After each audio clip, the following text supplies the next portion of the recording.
বিশ্বনবীর পরে কোনো নবী হবে না, কিন্তু বিশ্বনবী বললেন কিয়ামত আগে এরকম অনেক ভণ্ড নবী দাবিদার বের হবে। বিশ্বনবীর সময়কালেই এক ভণ্ড নবী দাবিদার বের হয়েছিল, ওর নাম হচ্ছে মুসাইলামাতুল কাযযাব।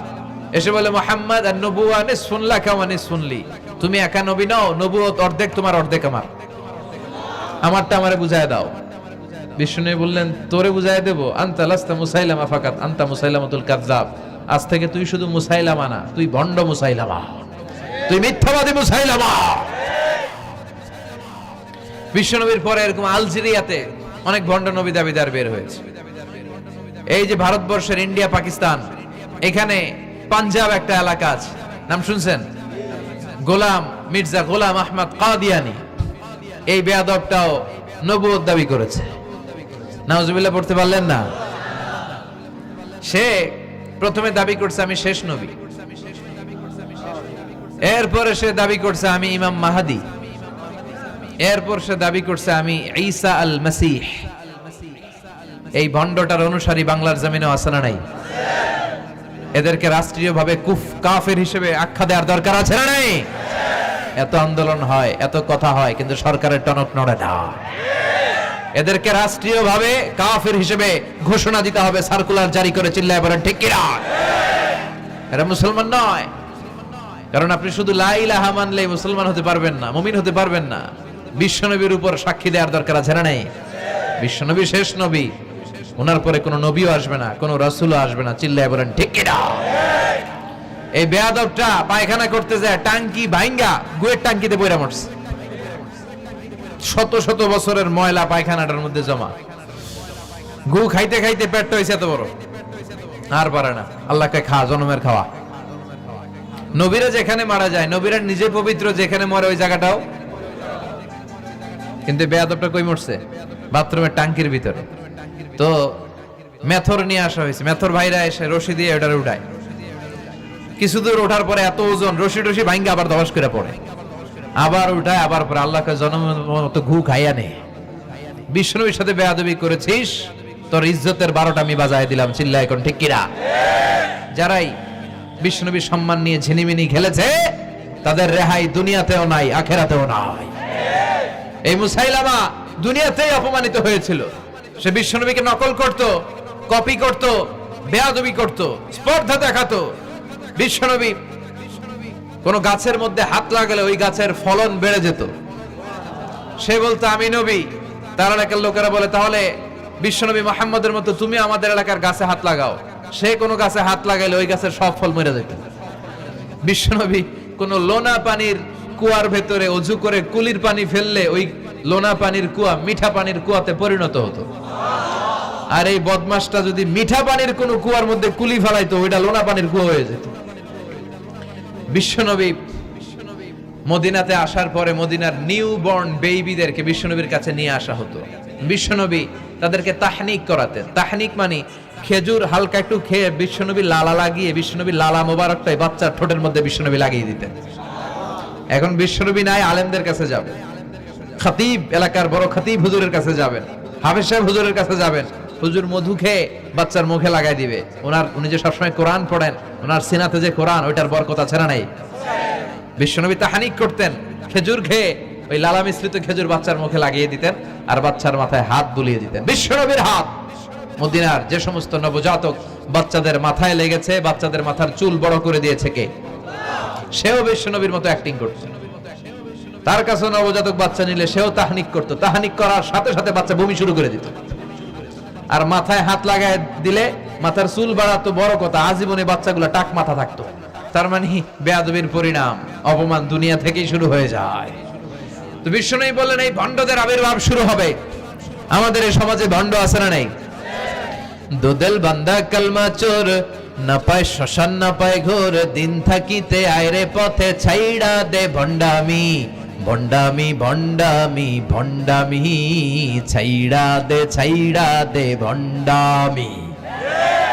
নামাজ কালাম পড়ে না, ইবলিস শয়তানের নানা। আছে না এরকম?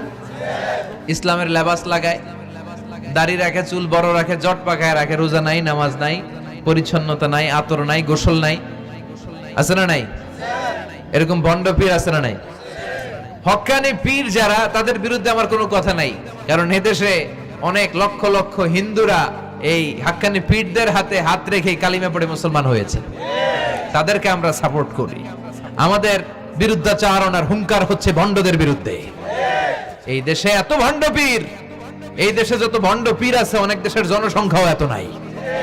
কথা বলেন, অনেক ভণ্ড পীর আছে সারা বছর নাকি গোসল করে না, বছরে করে একবার, ওই গোসলের পানি মুরিদরা খাইয়া সব সাবার।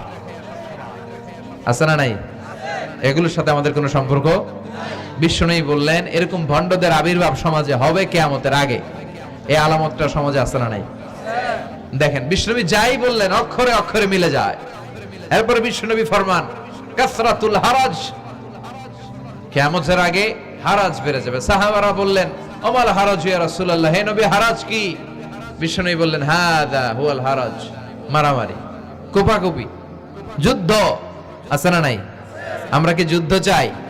যুদ্ধ নয় আরে যুদ্ধ নয়, নয় আর কোন তাজালা, সেই পৃথিবী আমাদের সকল মানুষের হোক নিরাপদ আবাস, সেই পৃথিবী আমাদের সকল মানুষের হোক নিরাপদ আবাস। We don't want to see any war in the whole world. We don't want to see any war in the whole world. ঠিক কি না?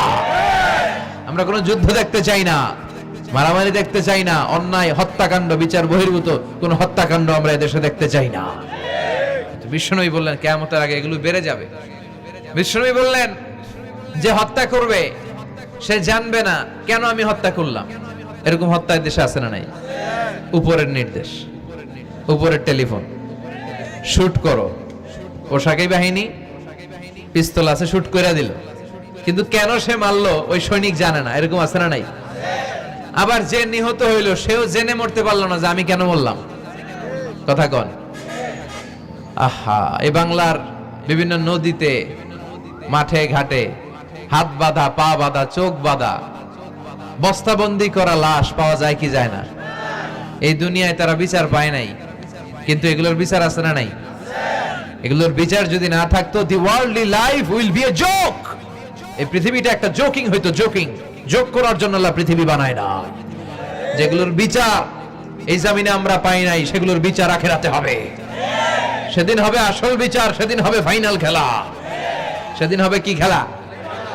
বিশ্বাস হয়? অপেক্ষা আছে না নাই? সবগুলোর বিচার হবে ইনশাআল্লাহ। পড়েন, আপনার জমি মেরে খাইছে, দুনিয়ায় বিচার পান নাই, আহকামুল হাকিমিনের বিচার আছে না নাই? আপনাকে অন্যায় ভাবে আঘাত করেছে, দুনিয়ার বুকে বিচার পান নাই, আখিরাতে বিচার আছে না নাই? বিশ্বনবী বললেন এই মারামারিটা বেড়ে যাবে কিয়ামতের আগে। এখন দেখেন খালি মারামারি, কোপাকুপি। 2 টাকার টেম্পু ভাড়া লইয়া একজন একজনের মেরে ফেলাইছে। কয় টাকার? নাউজুবিল্লাহ পড়বেন না? আল্লাহ এই ফিতনা থেকে তুমি আমাদের বাঁচাও। এরপর বিশ্বনবী বললেন দিয়াউল আমানা, কিয়ামতের আগ দিয়ে আমানতের খেয়ানত হবে। এটা আমাদের সমাজে আছে না নাই? বিশ্বনবী বললেন কিয়ামতের আগ দিয়ে আমানতের খেয়ানত হতে থাকবে। ইদা দুইয়াতিল আমানাতু ফান্তাযিরিস সাআ। সাহাবারা প্রশ্ন ছুড়ে দিলেন, ইয়া রাসূলুল্লাহ মাতা সাআ, কখন কিয়ামত হবে? বিশ্বনবী বললেন ইদা দুইয়াতিল আমানা, যখন আমানতের খেয়ানত হবে তখন কিয়ামত হবে। সাহাবীরা আবার প্রশ্ন ছুড়লেন, কাইফা ইদাআতুহা ইয়া রাসূলুল্লাহ, হে নবী আমানতের খেয়ানত কেমন করে হবে? বিশ্বনবী বললেন ইদা উসিদাল আমরু ইলা গায়রি আহলিহি ফান্তাযিরিস সাআ, যে লোকটা যেই চেয়ারে বসার যোগ্য নয় তাকে যখন ওই চেয়ারে বসিয়ে দেওয়া হবে তখনই কিয়ামত হয়ে যাবে। এরকম আমানতের খেয়ানত তো ভুইগরে নাই। ধরেন একজনরে আপনারা প্রধান বক্তা হিসেবে দাওয়াত দিলেন, জানে না কোরআন, জানে না হাদিস, জানে না বক্তৃতা। এটা কিয়ামতের আলামত না? এটা আমানতের খেয়ানত না? এই দেশের শিশু বক্তা আছে না নাই? কথা কন। আহা, এদিকে আর কি মানুষ হয়েছে? শিশু বক্তা হইলে 3 গুণ হবে। বিল্ডিং টিল্ডিং ভাঙ্গা, প্যান্ডেল ম্যান্ডেল খুইল্লা, অবস্থা সারা। এত মানুষ, ও যে কি বলে ও নিজেও জানে না, কি যে জানে না ওইটাই জানে না। সবকিছুর একটা বয়স আছে। তোমাকে পড়াশোনা করতে হবে, তোমাকে ডিগ্রি অর্জন করতে হবে, তোমাকে জানতে হবে, তোমাকে বিশ্লেষণ করার, অ্যানালাইসিস করার ক্ষমতা রাখতে হবে। ছোট বাচ্চা যদি মুরব্বির মতো কথা বলে আমরা এটার বেয়াদব বলি। আপনারা বই করে কি বলেন? বেয়াদব। পাশে খতিব সাহেব হুজুর, এখানে হাফেজ সাহেব হুজুর, এখানে ইমাম সাহেব হুজুর, এখানে কামিল মাদ্রাসার প্রিন্সিপাল, এখানে জগৎ বিখ্যাত মুহাদ্দিস, আর সে বেয়াদবের মতো পায়ের উপর পা তুলে আঙ্গুল নাড়িয়ে নাড়িয়ে কথা বলে। এটা কিয়ামতের আলামত। এগুলো বন্ধ করেন, এগুলোর সাথে ইসলামের সম্পর্ক নাই। যারা কোরআনের কথা জানে, যারা আলেম, তাদেরকে দাওয়াত করেন, জ্ঞান গর্ভ আলোচনা করবে, আপনার জীবনকে উজালা করে দিবে কে? কিন্তু লোক জড়ো করার জন্য এগুলো করে। আহা, তাফসীর মাহফিলের ভিতরে এই শো অফ, খালি লোক দেখানো মানসিকতা। কে আসলে বেশি লোক হবে এরা দাওয়াত করো। মাহফিল হইলে এরা লাগবে, ওরে লাগবে, এরা লাগবে। আমগো অবস্থা হালুয়া টাইট। 15,000 দাওয়াত ইনভাইটেশনের মধ্য থেকে 90টা প্রোগ্রাম রেখেছে এই বছর। 15,000। এটা কিয়ামতের আলামত না? সুবহানাল্লাহ কয়। আর এটা কিয়ামতের আলামত কেন? আমারে লাগবে কেন? আপনার এলাকায় মুহাদ্দিস নাই? আপনার এলাকায় মুফাসসির নাই? মিজানুর রহমান আজহারীকে লাগবে কেন? মিজানুর রহমান আজহারী যেখানে সুযোগ হবে 2-4 জায়গায় প্রোগ্রাম করবে। এখন তো ইউটিউবে সব দেখা যায় যে এত চ্যানেল, অনেক মাহফিলে এত শ্রোতাও নাই।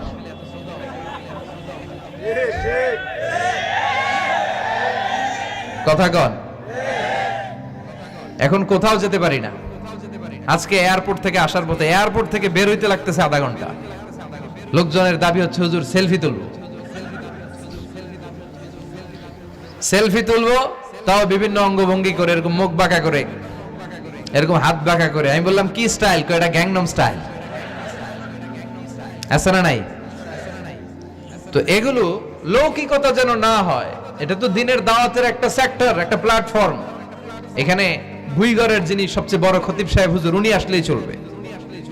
বড় আলেম উনি আসলেই চলবে। পাবনা জেলার বড় আলেম পাবনায় কথা বলবে, আর অন্যান্য জেলার যদি সুযোগ হয়। কিন্তু এমন ভাবে এটারে আমরা একটা আক্রমণাত্মক জায়গায় নিয়েছি। একটা ডেটের জন্য মানুষ সিআইপি ভিআইপি দিয়ে ট্রাই করে, এটা ঠিক না।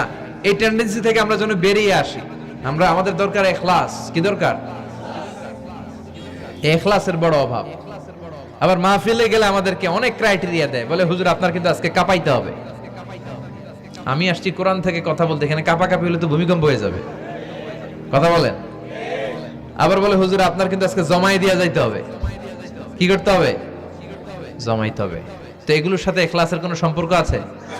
আবার বলে হুজুর কেউ যেন না ওঠে, আপনার কিন্তু ধরে রাখতে হবে। মানে আমনে করে সবাইরে ধরে রাখতে হবে, পাও ধরে থাকেন। এগুলোর সাথে হেদায়েতের কোনো সম্পর্ক। এজন্যই তো সমাজে হেদায়েত নাই। মাহফিলের পরে মাহফিল হয়, ফজরের নামাজটা ঠিকমতো হয় না। হেদায়েত শূন্য, হেদায়েত নাই, ইখলাস নাই। কি উদ্দেশ্যে শুনতেছি এটা যেন খেয়াল করে আমল করতে পারে, এই টেন্ডেন্সিটা নাই। আসুন আমরা একটু থামি। স্টপ, থামেন, অনেক হয়েছে। আন্না ইসলাম কি বলে, কি শিখাতে চায়, কি বুঝাতে চায়, ওইটা বোঝার চেষ্টা করেন, ওইভাবে মানার চেষ্টা করেন। কে কি বললো দেখার দরকার নাই। এত লোক জড়ো হওয়ার দরকার নাই। আজকে যদি চ্যানেল একটাও না থাকতো, 10 জন বসে যদি আমার কথা শুনতো, কোনো সমস্যা আছে? কথা বলেন। এজন্য হেদায়েতটা সবচেয়ে বেশি জরুরি, ইখলাসটা জরুরি। আল্লাহর প্রতি ভয়, আস্থা, ভালোবাসা, এটা বেশি জরুরি। আল্লাহ তুমি ইখলাস দিয়ে আমাদের হৃদয়টাকে পূর্ণ করো। তাহলে এই যে যেই লোক যে চেয়ারে বসার যোগ্য না, ওই লোক যদি ওই চেয়ারে বসে, কিয়ামতের আলামত আছে না নাই? চেয়ারম্যান হওয়ার যোগ্যতা যদি না থাকে, যদি চেয়ারম্যান হয়ে যায়, নেতা হবে তারা যারা মানুষকে খেদমত করবেন। খেদমত করার জন্য 1.5 কোটি টাকা খরচ করে চেয়ারম্যান ইলেকশন করে। 5 কোটি টাকা। এগুলো কেন? এই ট্রেডিশন দেশে আসলো কেন? উনি টাকা খরচ করবে কেন? ওনার চা খাওয়ানো আর সিগারেট খাওয়ানো লাগবে কেন? উনি তো আমাদের খাদেম হওয়ার জন্য আসছে। উনি জনপ্রতিনিধি হয়ে দাঁড়াবে, যাকে আপনারা পছন্দ করবেন, ভোট দিবেন না। হাজার হাজার কোটি টাকা, শোডাউন, শো অফ আছে না নাই? কিয়ামতের আলামত। মসজিদের সভাপতির সাথে মসজিদের কোনো সম্পর্ক নাই, আছে না নাই? সব সভাপতিকে আমি এক পাল্লায় মেপে দিচ্ছি না, বেশিরভাগের এই অবস্থা। ভালো 2-1 জন আছে, আমি জেনারেলাইজ করছি না। সভাপতি তো হবেন তিনি যার সাথে মসজিদের দরদ বেশি, মায়া বেশি, মসজিদে যায় বেশি, ঠিক কি না? এখন বছরে ওনারা একবার খুঁজে পাওয়া যায় না, উনি সভাপতি, উনি সেক্রেটারি, উনি ক্যাশিয়ার, আছে না নাই? তার মানে উনি এখানে বসার যোগ্য ছিল না, ওনারে বসানো হয়েছে। যেই লোক যেই চেয়ারে বসার যোগ্য নয়, তারা যখন ওই চেয়ারে বসিয়ে দেওয়া হবে, বিষ্ণু বললেন তখনই কিয়ামত হয়ে যাবে। কিয়ামতের আলামত আমানতের খেয়ানত, এটা অনেক বড় বিষয়। আমার সম্পদ আছে, এই সম্পদটা আল্লাহর দেয়া আমার কাছে আমানত। আমার শক্তি আছে, এই শক্তি আমানত। যুবক যারা আছো, তোমাদের যৌবনটা আল্লাহর দেয়া তোমাদের কাছে সবচেয়ে বড় নেয়ামত এবং আমানত। তোমরা এখন চাইলে অনেক কিছু করতে পারো। তোমাদের একটা সদিচ্ছা তোমাদের এলাকাটারে জান্নাতি বানিয়ে দিতে পারে। তোমরা চাইলে সাগরের স্রোতকে পাল্টে দিতে পারো, বাতাসের গতিকে উল্টে দিতে পারো, তোমরা ইতিহাস রচনা করতে পারো। বিশ্বনবী যখন তোমাদের মতো যুবক ছিল, তিনি হালাফুল ফুদুল যুব সংঘ করেছেন। গানের কনসার্ট করে নাই, যাত্রাপালা করে নাই, নাচানাচি করে নাই। উনি হাতে হাত রেখে বলেছেন, মক্কার বুকে কোনো টেন্ডারবাজি থাকবে না, মক্কার জমিনে কোনো চাঁদাবাজি থাকবে না, ধর্ষণ থাকবে না, মক্কার জমিনে কোনো দুর্নীতি চলবে না। যুবকদেরকে নিয়ে উনি এই কাজগুলো করেছেন। এখন একটার পর একটা আমানত আমরা খেয়ানত করে চলি। আমার সম্পদ আমার আমানত, আমার ছেলে মেয়ে আমার আমানত। আমার ছেলে কার সাথে মিশে, ও ডিশের কোন চ্যানেল দেখে, ও ইউটিউবে কোন সাইট ব্রাউজ করে, এটার ব্যাপারে কিয়ামতের দিন আমার জিজ্ঞেস করবে কে? কারণ এটা আমানত। যিনি চেয়ারম্যান, পুরো ইউনিয়ন পরিষদ তার কাঁধে আমানত।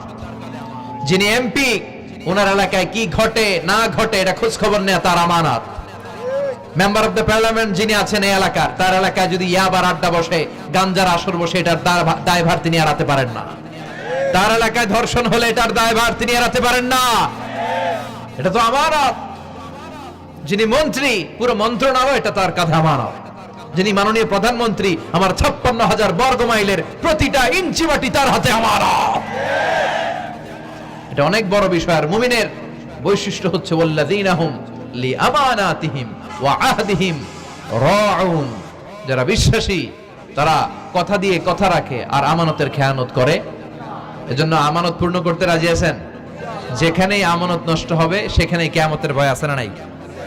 দেখেন বিশ্বনবী কত চমৎকার করে দার্শনিকের মতো বলে গেলেন, যাই বলে গেলেন তার পুরোটাই সমাজের সাথে মিলে যায়।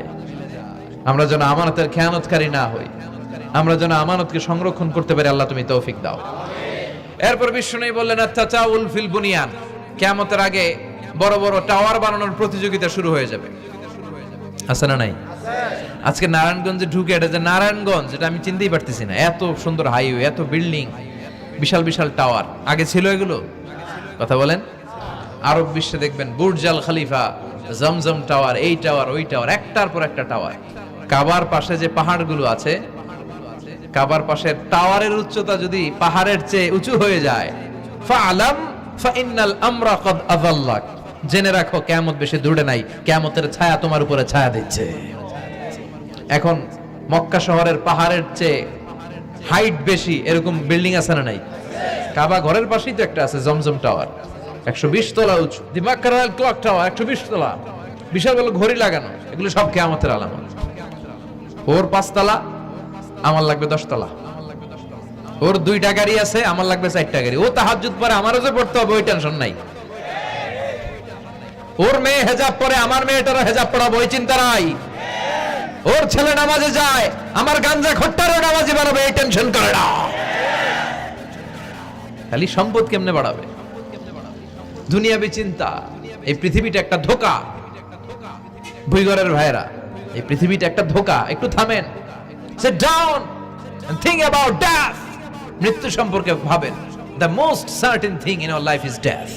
আমাদের জীবনের সবচেয়ে সুনির্দিষ্ট নিশ্চিত বিষয়টা হচ্ছে মরণ। মরা লাগবেই, চলে যেতে হবে, ঠিক কিনা? কিন্তু এই দুনিয়ার মায়াজালে আটকে পড়ে আমরা আখিরাতকে, মৃত্যুকে বেমালুম ভুলতে বসেছি। বিশ্বনবী বললেন, কিয়ামতের আগে মানুষের এই টেন্ডেন্সি হবে, মানুষ বড় বড় ইয়াতাতাওয়ালুনা ফিল বুনিয়ান, people will start to compete constructing high rises building in the cities. সমাজে বড় বড় টাওয়ার বানানো শুরু করে দেবে। এটা আছে না নাই? এরপর বিশ্বনবী বললেন, যুহুরুন নিসা আল কাসিয়াত আল আরিয়াত আল মাইলাত আল মুমিলাত। কিয়ামতের আগে পোশাক পরিহিতা নেকেড উলঙ্গ নারীদের সংখ্যা বেড়ে যাবে। বিশ্বনবী বললেন, কাসিয়াত আল আরিয়াত আল মাইলাত আল মুমিলাত। পোশাক পরিহিতা উলঙ্গিনী মানে বোরকাও পড়বে, বোরকাওয়ালি। তিনি বোরকা পড়েন কিন্তু টাইট ফিটিং বোরকা। আছে না নাই? তো এতে আপনি, আমার মায়েরা, আমার বোনেরা, আমি আপনাদেরকে সবসময় সম্মান দিয়ে কথা বলার চেষ্টা করি, একটু বোঝেন। এই যে আপনি টাইট ফিটিং এর বোরকাটা পরলেন, এতে লাভটা হলো কি? আপনার দেহের উঁচু নিচু ভাঁজ টের পাওয়া যায়, আপনার সৌন্দর্য প্রকাশ পেয়ে যায়। হেজাব আল্লাহ এমনি এমনি দেয় নাই। যার সম্মান বেশি ওটার প্যাকেট বেশি। কথা কন। ডায়মন্ডের আংটি ওই রাস্তার মধ্যে বিক্রি করে না? স্বর্ণের আংটি না, ওইটা স্পেশাল মার্কেটে বিক্রি করে। কোন মার্কেটের সামনে পুলিশ রাইফেল নিয়ে দাঁড়ায় থাকে না, কিন্তু স্বর্ণ মার্কেটের সামনে রাইফেল আছে না নাই? ভিতরে স্পেশাল সিকিউরিটি আছে না নাই? গ্লাস ফিটিং করা, ওইখানে সিকিউরিটি আলাদা স্পেশাল লকার আছে না নাই? কারণ এটার দাম বেশি, তাই এটার পর্দা বেশি, প্যাকেট বেশি। সুবহানাল্লাহ পড়েন। নারীদেরকে তো ইসলাম মর্যাদা দিয়েছে। বিষ্ণু বলেছেন, দুনিয়া কুল্লুহা মাতা ওয়া খায়রু মাতা'আদ দুনিয়াল মারআতুস সালিহা। দুনিয়ার সব হলো সম্পদ, আর এই সব সম্পদের মধ্যে সবচেয়ে দামি সম্পদ হচ্ছে নেককার নারী। এদের পেটগুলা খনি। এই নেককার নারীগুলো যদি হিজাব মেইনটেইন করে, এই পেটগুলো থেকে আল্লাহওয়ালা বেরোবে, নাজমু সাকিব বেরোবে, কারি আহমদ বিন ইউসুফ আল আজহারি বেরোবে, বড় বড় মুফাসসিরে কোরআন বেরোবে। আর যদি হিজাব না করে, জি বাংলা স্টার জলসা নিয়ে মশগুল হয়ে থাকে, হ্যাঁ, টেন্ডারবাজ, চাঁদাবাজ, ডাকাত, এগুলো বেরোবে। ওজনে কম দিবে, খাদ্যে ভেজাল দিবে, মাছে ফরমালিন দিবে, গাঞ্জার টাকার জন্য লাথি মেরে মারে ঘর থেকে বের করে দিবে। এজন্য নারীরা, আমার বোনেরা, আপনারা অনেক সম্মানিতা। নিজেদের সম্মান সম্পর্কে সচেতন হন। এই হেজাব আপনার অধিকার। এই হেজাব নারীর অহংকার। হেজাব নারীর আভিজাত্যের প্রতীক। হেজাব নারীর রুচির প্রতীক। আপনার রুচিটা কেমন আপনার পোশাক দেখে বোঝা যায়। কথা কন। যে মেয়েটা হিপ হপ স্টাইলে চলাফেরা করে, গ্যাংনম স্টাইলে, এই মেয়েটারে ইফটিজিং করার সুযোগ আছে না নেই? কিন্তু যে হেজাব মেনটেন করে যেই নারীরা চলে, এদেরকে দেখলেই একটা সম্মান চলে আসে। কি ভুল বললাম? একটা সম্মান আসে না? আপনাদের সম্মানটা আপনারা রাখবেন। বিষ্ণু বললেন, যুহুরুন নিসাল কাসিয়াতাল আরিয়াতাল মাইলাতাল মুমিলা। কিয়ামতের আগে পোশাক পরিহিত উলঙ্গিনী নারী বেরোবে। লা ইয়াজিদনা রিহাহা লা ইয়াদখুলনাল জান্নাতা ওয়া লা ইয়াজিদনা রিহাহা। এই নারীগুলো জান্নাতে তো প্রবেশ করবেই না, জান্নাতের ঘ্রাণও নাকে লাগবে না। ওয়া ইন্না রিহাহা তুজাদু মিন মাসিরাতি 500 সানা। আর জান্নাতের ঘ্রাণ 500 বছর দূরের রাস্তা থেকেও টের পাওয়া যায়। খেয়াল করে বুঝেন, এখান থেকে জান্নাতে পৌঁছতে আরো 500 বছরের রাস্তা। কয় বছরের? এত দূরে থাকতেই জান্নাতের সুবাতাস এসে আপনার নাকে ধাক্কা লাগবে। সুবহানাল্লাহ পড়বেন না? এই নারীগুলো জান্নাতে যাবে না, জান্নাতের ঘ্রাণও পাবে না। এজন্য বাবা যারা এসেছেন, সচেতন হন। আপনার মেয়ে চাইলেই যে কোনো ড্রেস আপনি তাকে কিনে দিতে পারেন না। মায়েরা যারা আমার কথা শুনছেন, আপনার মেয়ে আবদার করবে, সে তো ছোট, সে কি বুঝে? কিন্তু দেখবেন অনেক বিয়ের অনুষ্ঠানে আমি দেখেছি, মায়ের বয়স হচ্ছে 60, মায়ের হাত মোজা, পা মোজা, বোরকা লাগাইছে 2টা, পাশে ষোড়শী, অষ্টাদশী, তন্নি, সুন্দরী, সুস্নিগ্ধা এক মেয়ে, বয়স মাত্র 18। ওর বুকে ওন্না নাই, ওটা গলায় শোভা পাচ্ছে। এই 60 বছরের বুড়া মহিলার দিকে কেউ তাকাবে? ওনার তো ডেট এক্সপায়ার্ড। Date expired. ওনার সৌন্দর্য যা ছিল সব শেষ। তার দিকে তাকাবে না। তার উঠতি বয়সের তরুণ মেয়েটার দিকে অনেকে তাকাবে, কারণ এটা জেনেটিক্যাল একটা ইস্যু। একটা পুরুষ একটা নারীর দিকে জেনেটিক্যালি আকৃষ্ট হবে, এটাই স্বাভাবিক, ঠিক কিনা? এজন্য আপনার হাত মোজা, পা মোজা আপনার দরকার ছিল না। আপনি পাতলা কাপড় পরলেও সমস্যা নাই। কথা কন। হাত মোজা, পা মোজা দরকার ছিল আপনার যুবতী মেয়েটার হাতে, যুবতী মেয়েটার পায়ে। এজন্য আপনারা আপনাদের সম্মানকে বুঝবেন। যারা নারী স্বাধীনতার কথা বলে, নারী আন্দোলনের কথা বলে, এরা নারীদেরকে ঠকায়। এরা নারীদেরকে বিজ্ঞাপনের বিলবোর্ডে নগ্ন করে উপস্থাপন করে। রাস্তা দিয়ে হাঁটি, চোখ খুলতে পারি না। আমার মায়েরা, এরা আমার দেশের মেয়ে, এরা এই 56,000 বর্গমাইলের মেয়ে। এই মেয়েগুলোকে উলঙ্গভাবে হাফ নেকেড করে এই সিনেমা হলগুলোর পোস্টারগুলো যে দেয়া হয়েছে, এতে সম্মান বেড়েছে না কমেছে? ওদিকে চোখ তুলে তাকানো যায়? এজন্য নারী স্বাধীনতার কথা যারা বলে, এদের কথায় ফাঁদে পা দিবেন না।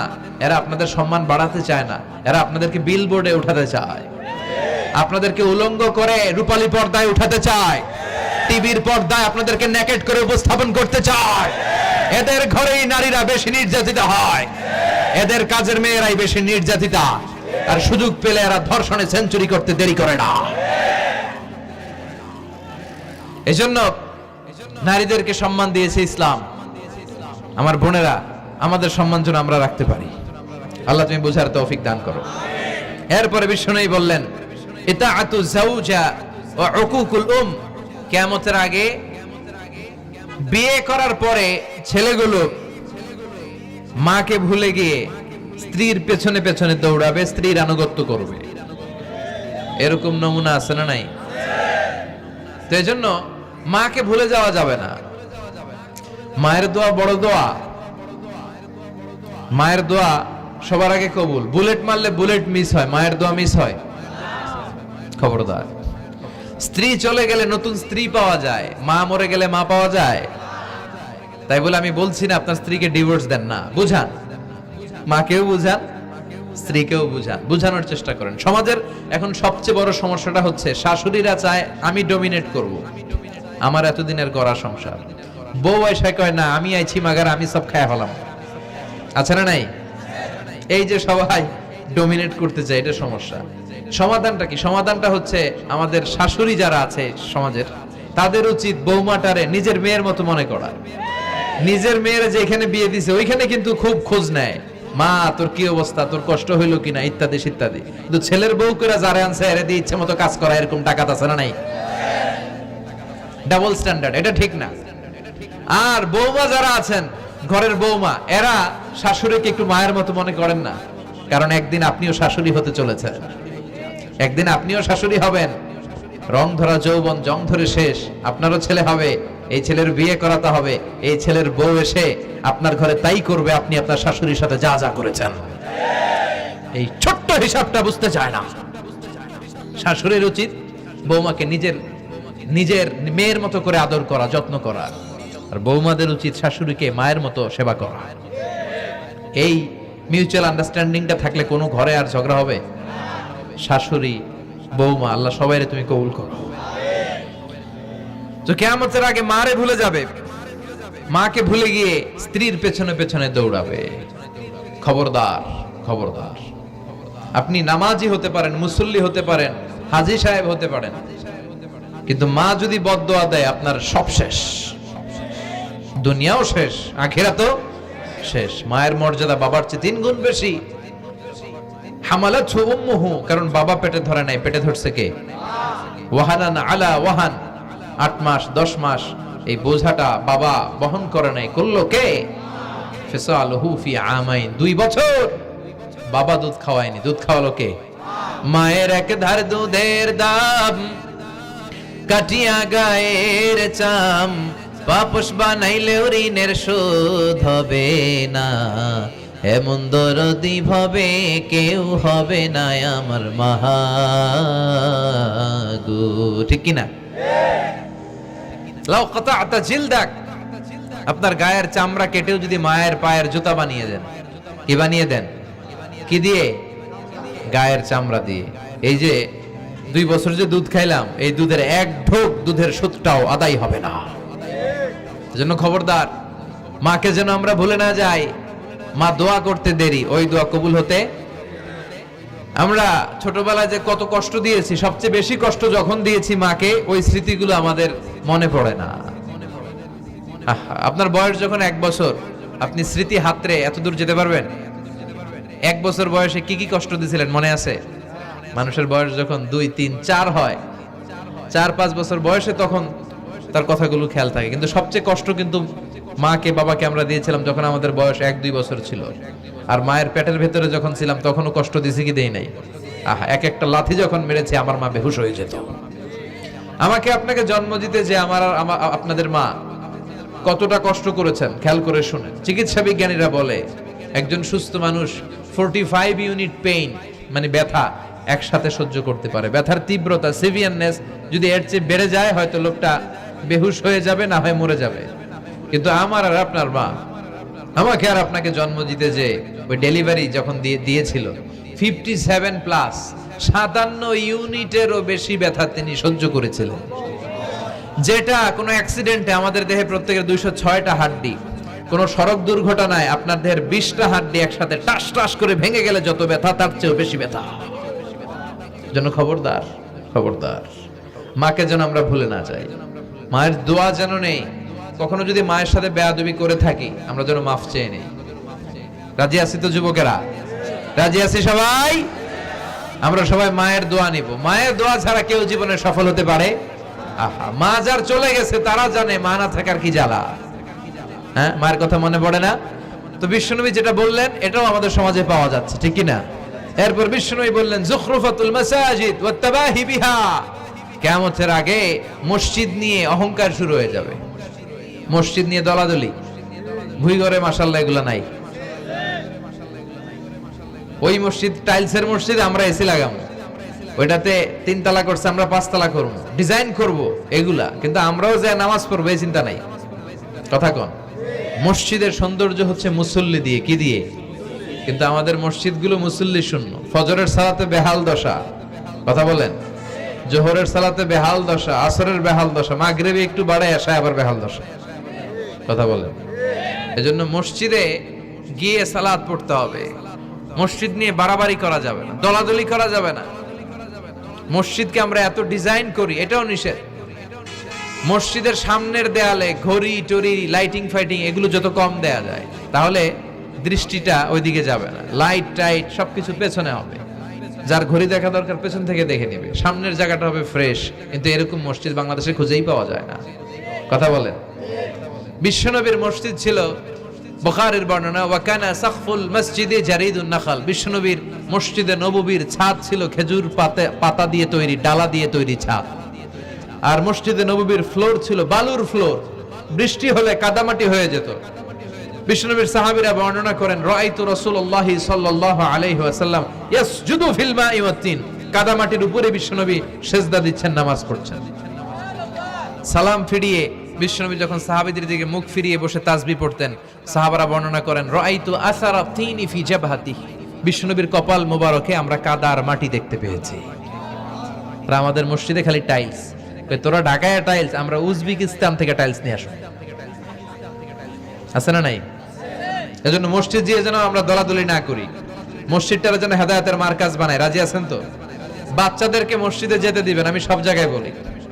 অনেক মুরব্বীরা আছে বাচ্চাদেরকে মসজিদে ঢুকতে দিতে চায় না, আছে না নাই? বাচ্চা ঢুকাইলে রেগে যায়। রেগে যান কেন? ওর বয়স হতে আপনি মসজিদের দিকে আসার খান নাই, মসজিদের দিকে উল্টায় পরে আসারও তো খান নাই। ও আসতে যাচ্ছে, আসতে দেন। বাচ্চারা মসজিদে আওয়াজ করবে, এতে কোনো সমস্যা নাই, বাচ্চারাই তো আওয়াজ করবে, আপনি করবেন? বাচ্চারা লাফালাফি করলে ভাল লাগে, 80 বছরের বুড়া মানুষ লাফ দিলে ভাল লাগবে? কথা কন, বিশ্রী দেখা যাবে। বাচ্চারা এরকম লাফালাফি করবে।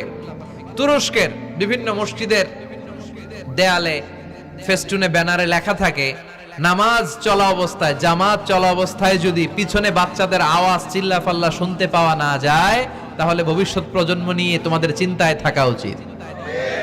পিছনে বাচ্চাদের আওয়াজ নাই, তার মানে আমার নাতিপুতি, আমার ছেলেমেয়েরা তো নামাজি হচ্ছে না। আর তারাবি নামাজ পড়তেছে, পিছনে চিল্লায় ফাটায় ফেলাইতেছে, তার মানে ইনশাল্লাহ ভবিষ্যতে নাতিপুতিরা সবগুলা মুসল্লি হবে। কথা বলেন, বুঝায় দিবেন যে বাবারা দুষ্টামি করিস না, কিছুক্ষণ থামবে আবার শুরু করবে। এটাই বাচ্চাদের সৌন্দর্য, এটা বাচ্চারা করলেই মানায়। বাচ্চাদেরকে যেন আমরা মসজিদে নিয়ে যাই। কিয়ামতের আগে ইয়াতাকারাবুজ জামান, সময়ের বরকত কমে যাবে।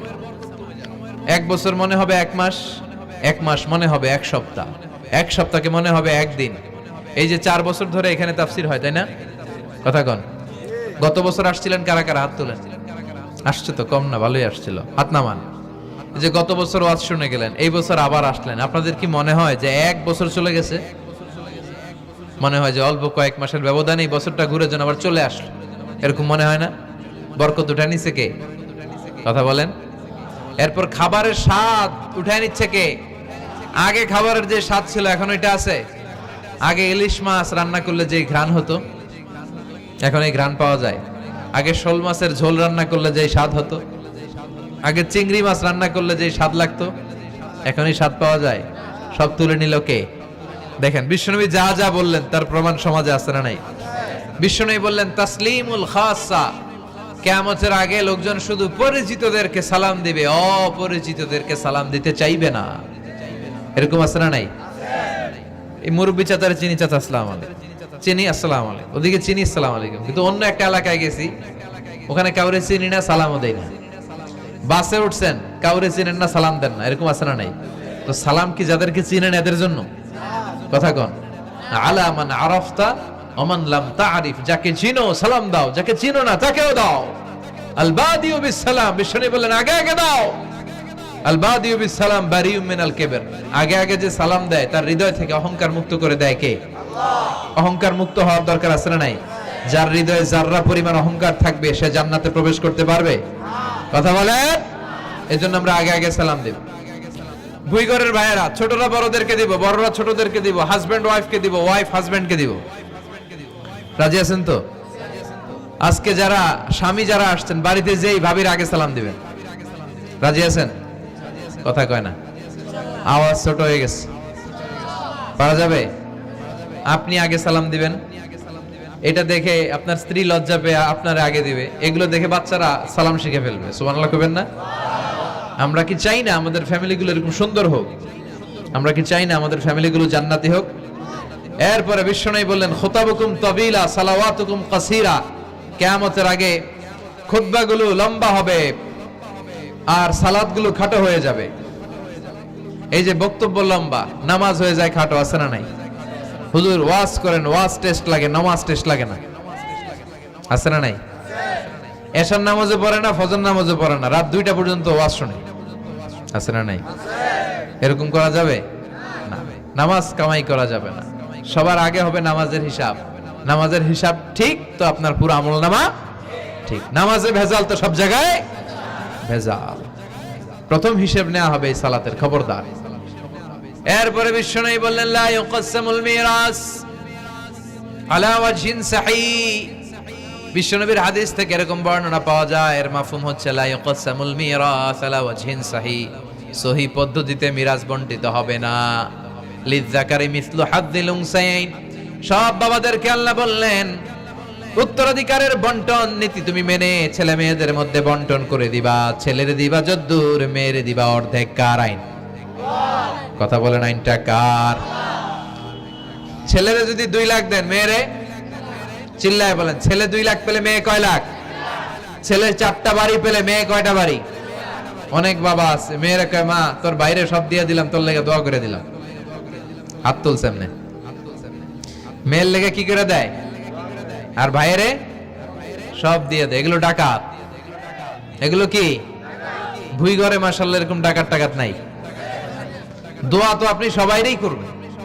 ছেলে যেটা প্রাপ্য দিয়ে দেন, মেয়ে যেটা প্রাপ্য দিয়ে দেন, তারপরে হাত তুলে দোয়াও করে দেন। কথা বলেন। অনেক মা আছে ছেলেরে বেশি খাওয়ায়, মেয়েরে কম খাওয়ায়, আছে না নাই? ছেলের পাতে মুরগির রান, মাইয়ার পাতে মুরগির ঠ্যাং, আছে না নাই? দেখবেন ওই মা বাবার হয়তো অনেক সময় শেষ কালটা ছেলের বাড়িতে কাটে না, কাটে মেয়ের বাড়িতে, আছে না নাই? কারণ প্রকৃতিরও একটা মায়ের আছে না নাই? শেষ মাইরটা আল্লাহ দিবে। শেষ মাইরটা কার? আল্লাহ ছাড় দেয়, ছেড়ে দেয় না। আল্লাহ কি দেয়? কি দেয় না? আল্লাহর সব মনে থাকে। আল্লাহ শেষ খেলাটা খেলে দিবে। চিল্লায় বলেন ঠিক কি না? বাবা মা যারা আছেন সাবধান, উল্টাপাল্টা করেন না। এগুলো নিয়ে কত বিচার যে আমাদের কাছে আসে, কত মাসালা যে আসে। কেন করেন এগুলো? সমানভাবে আপনি ইনসাফ করেন, কিয়ামতের দিন আপনার বিচার করার সময় আল্লাহ আপনার উপর ইনসাফ করবে। আপনি ঠকাবেন, আল্লাহ আপনার 14 গোষ্ঠী উদ্ধার করে ছাড়বে। তিনি ভুলে যান না, তিনি ছাড় দেন, ছেড়ে দেন না। এজন্য মিরাসের যে বন্টন পদ্ধতি, আমরা যেন ইসলামের দেয়া পদ্ধতি অনুসরণ করি। আল্লাহ তৌফিক দাও।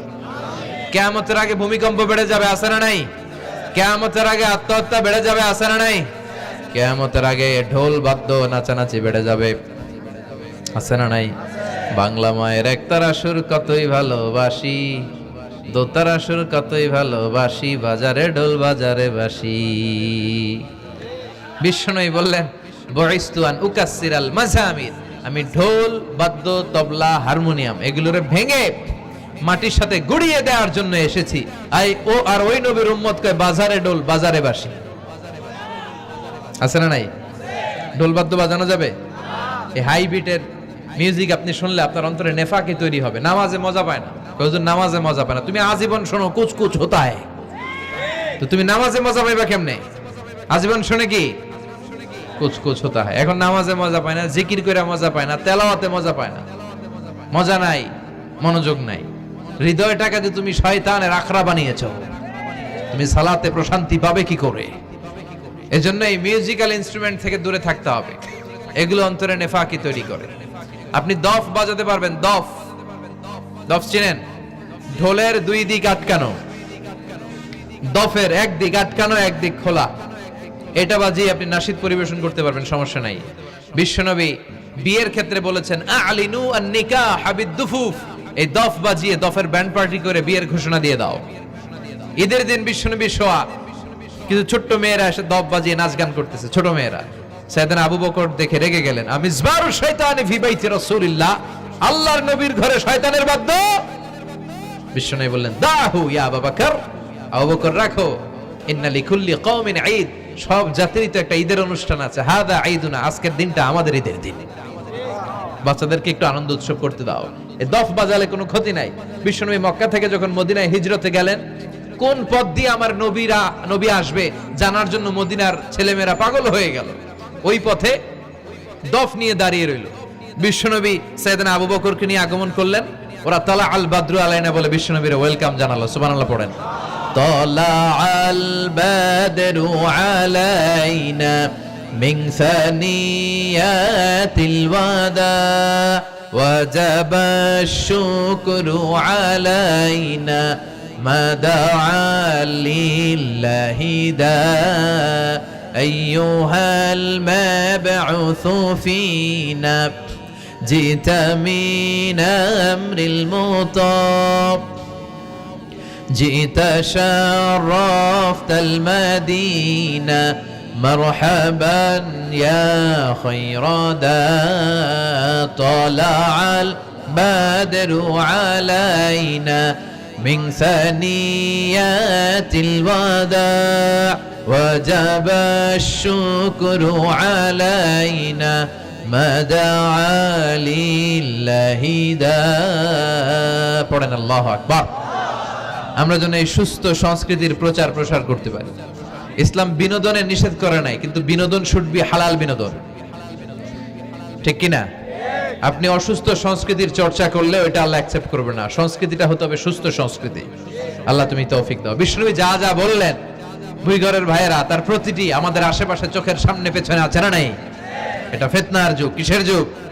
এই যুগে আমানতের খেয়ানত হবে, এই যুগে নারীরা বেপরদা হয়ে চলাফেরা করবে, এই যুগে নিজের ঈমান বাঁচানো কঠিন হয়ে যাবে। রিগার্ডিং কিয়ামা, অনবী লোকেরা আপনারা কিয়ামত কবে হবে খালি ধরে জিজ্ঞেস করে, তো এই ব্যাপারে আপনি কথা বলবেন কি করে? এই ব্যাপারে কোনো জ্ঞান তো আমি আপনাই দেইনি। কিয়ামত কবে হবে এটা জানি শুধুমাত্র আমি আল্লাহ। চিল্লায় বলেন ঠিক কিনা? বিশ্বনবী মক্কায় কিয়ামতের ঘোষণা দিলেন। বিশ্বনবী বললেন এই পৃথিবী এরকম থাকবে না, সব ভেঙে চুরে খান খান হয়ে যাবে। আল কারিআতু মাল কারিআতু ওয়া মা আদরাকা মাল কারিআ, বিকট একটা আওয়াজ হবে। ইসরাফিল যখন সিংহায় ফুৎকার দিবে, গোটা বিশ্বটারে মেসাকার করে দিবে কে?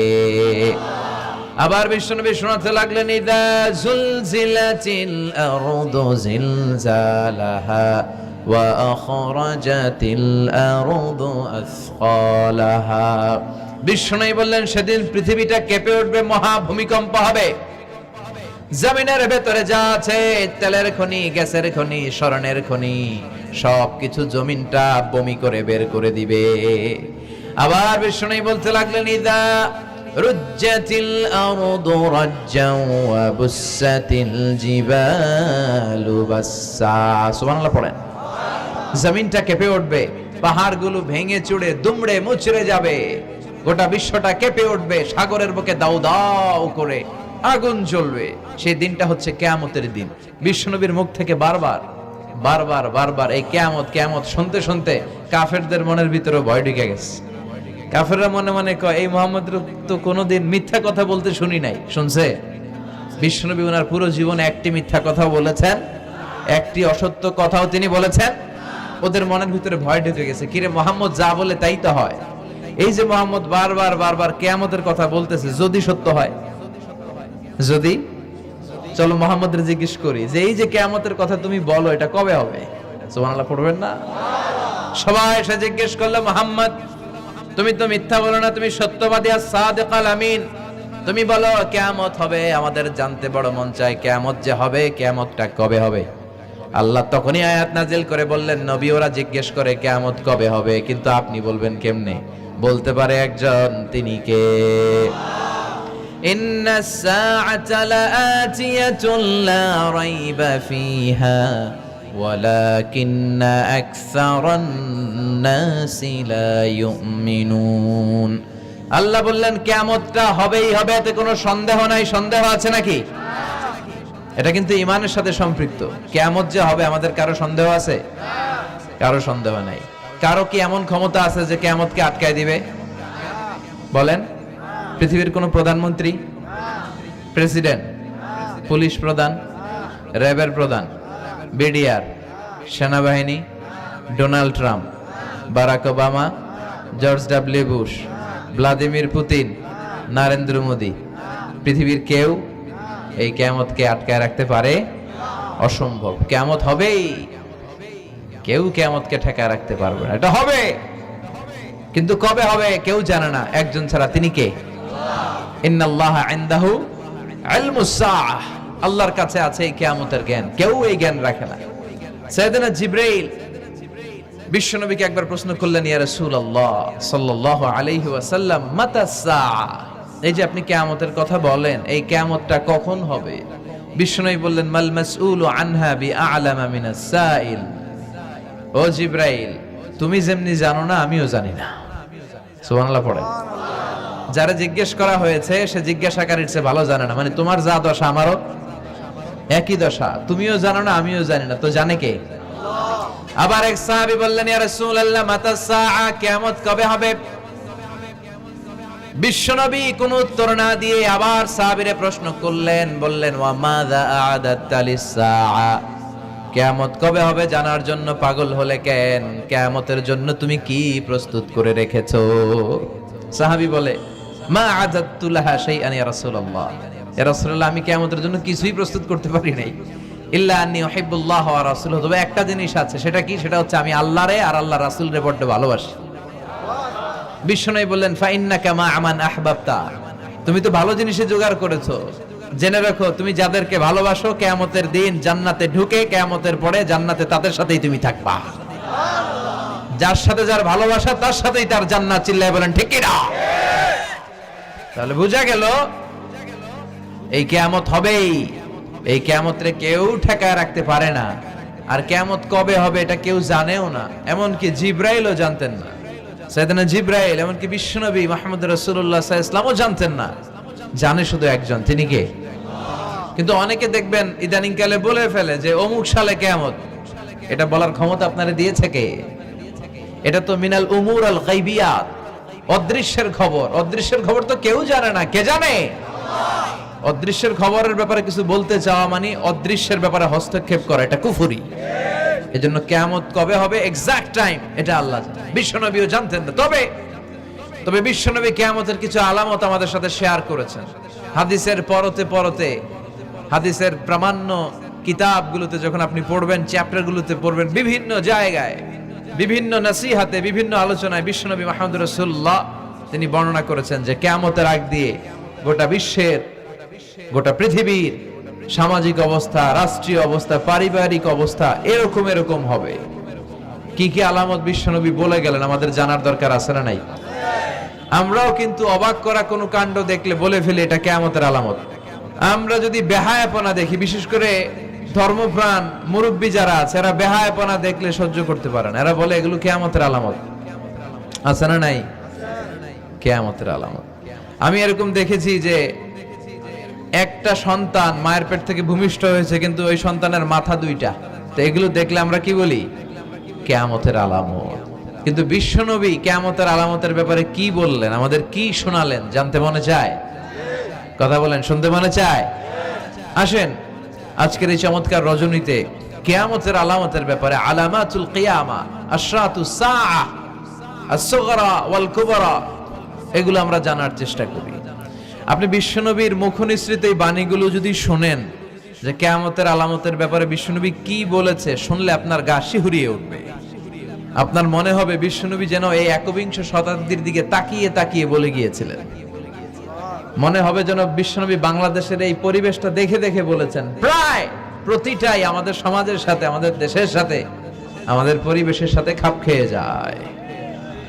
কিয়ামতের আলামতগুলো দুই ভাগে বিভক্ত। একটু আওয়াজ করে উত্তর দিতে হবে, কয় ভাগ?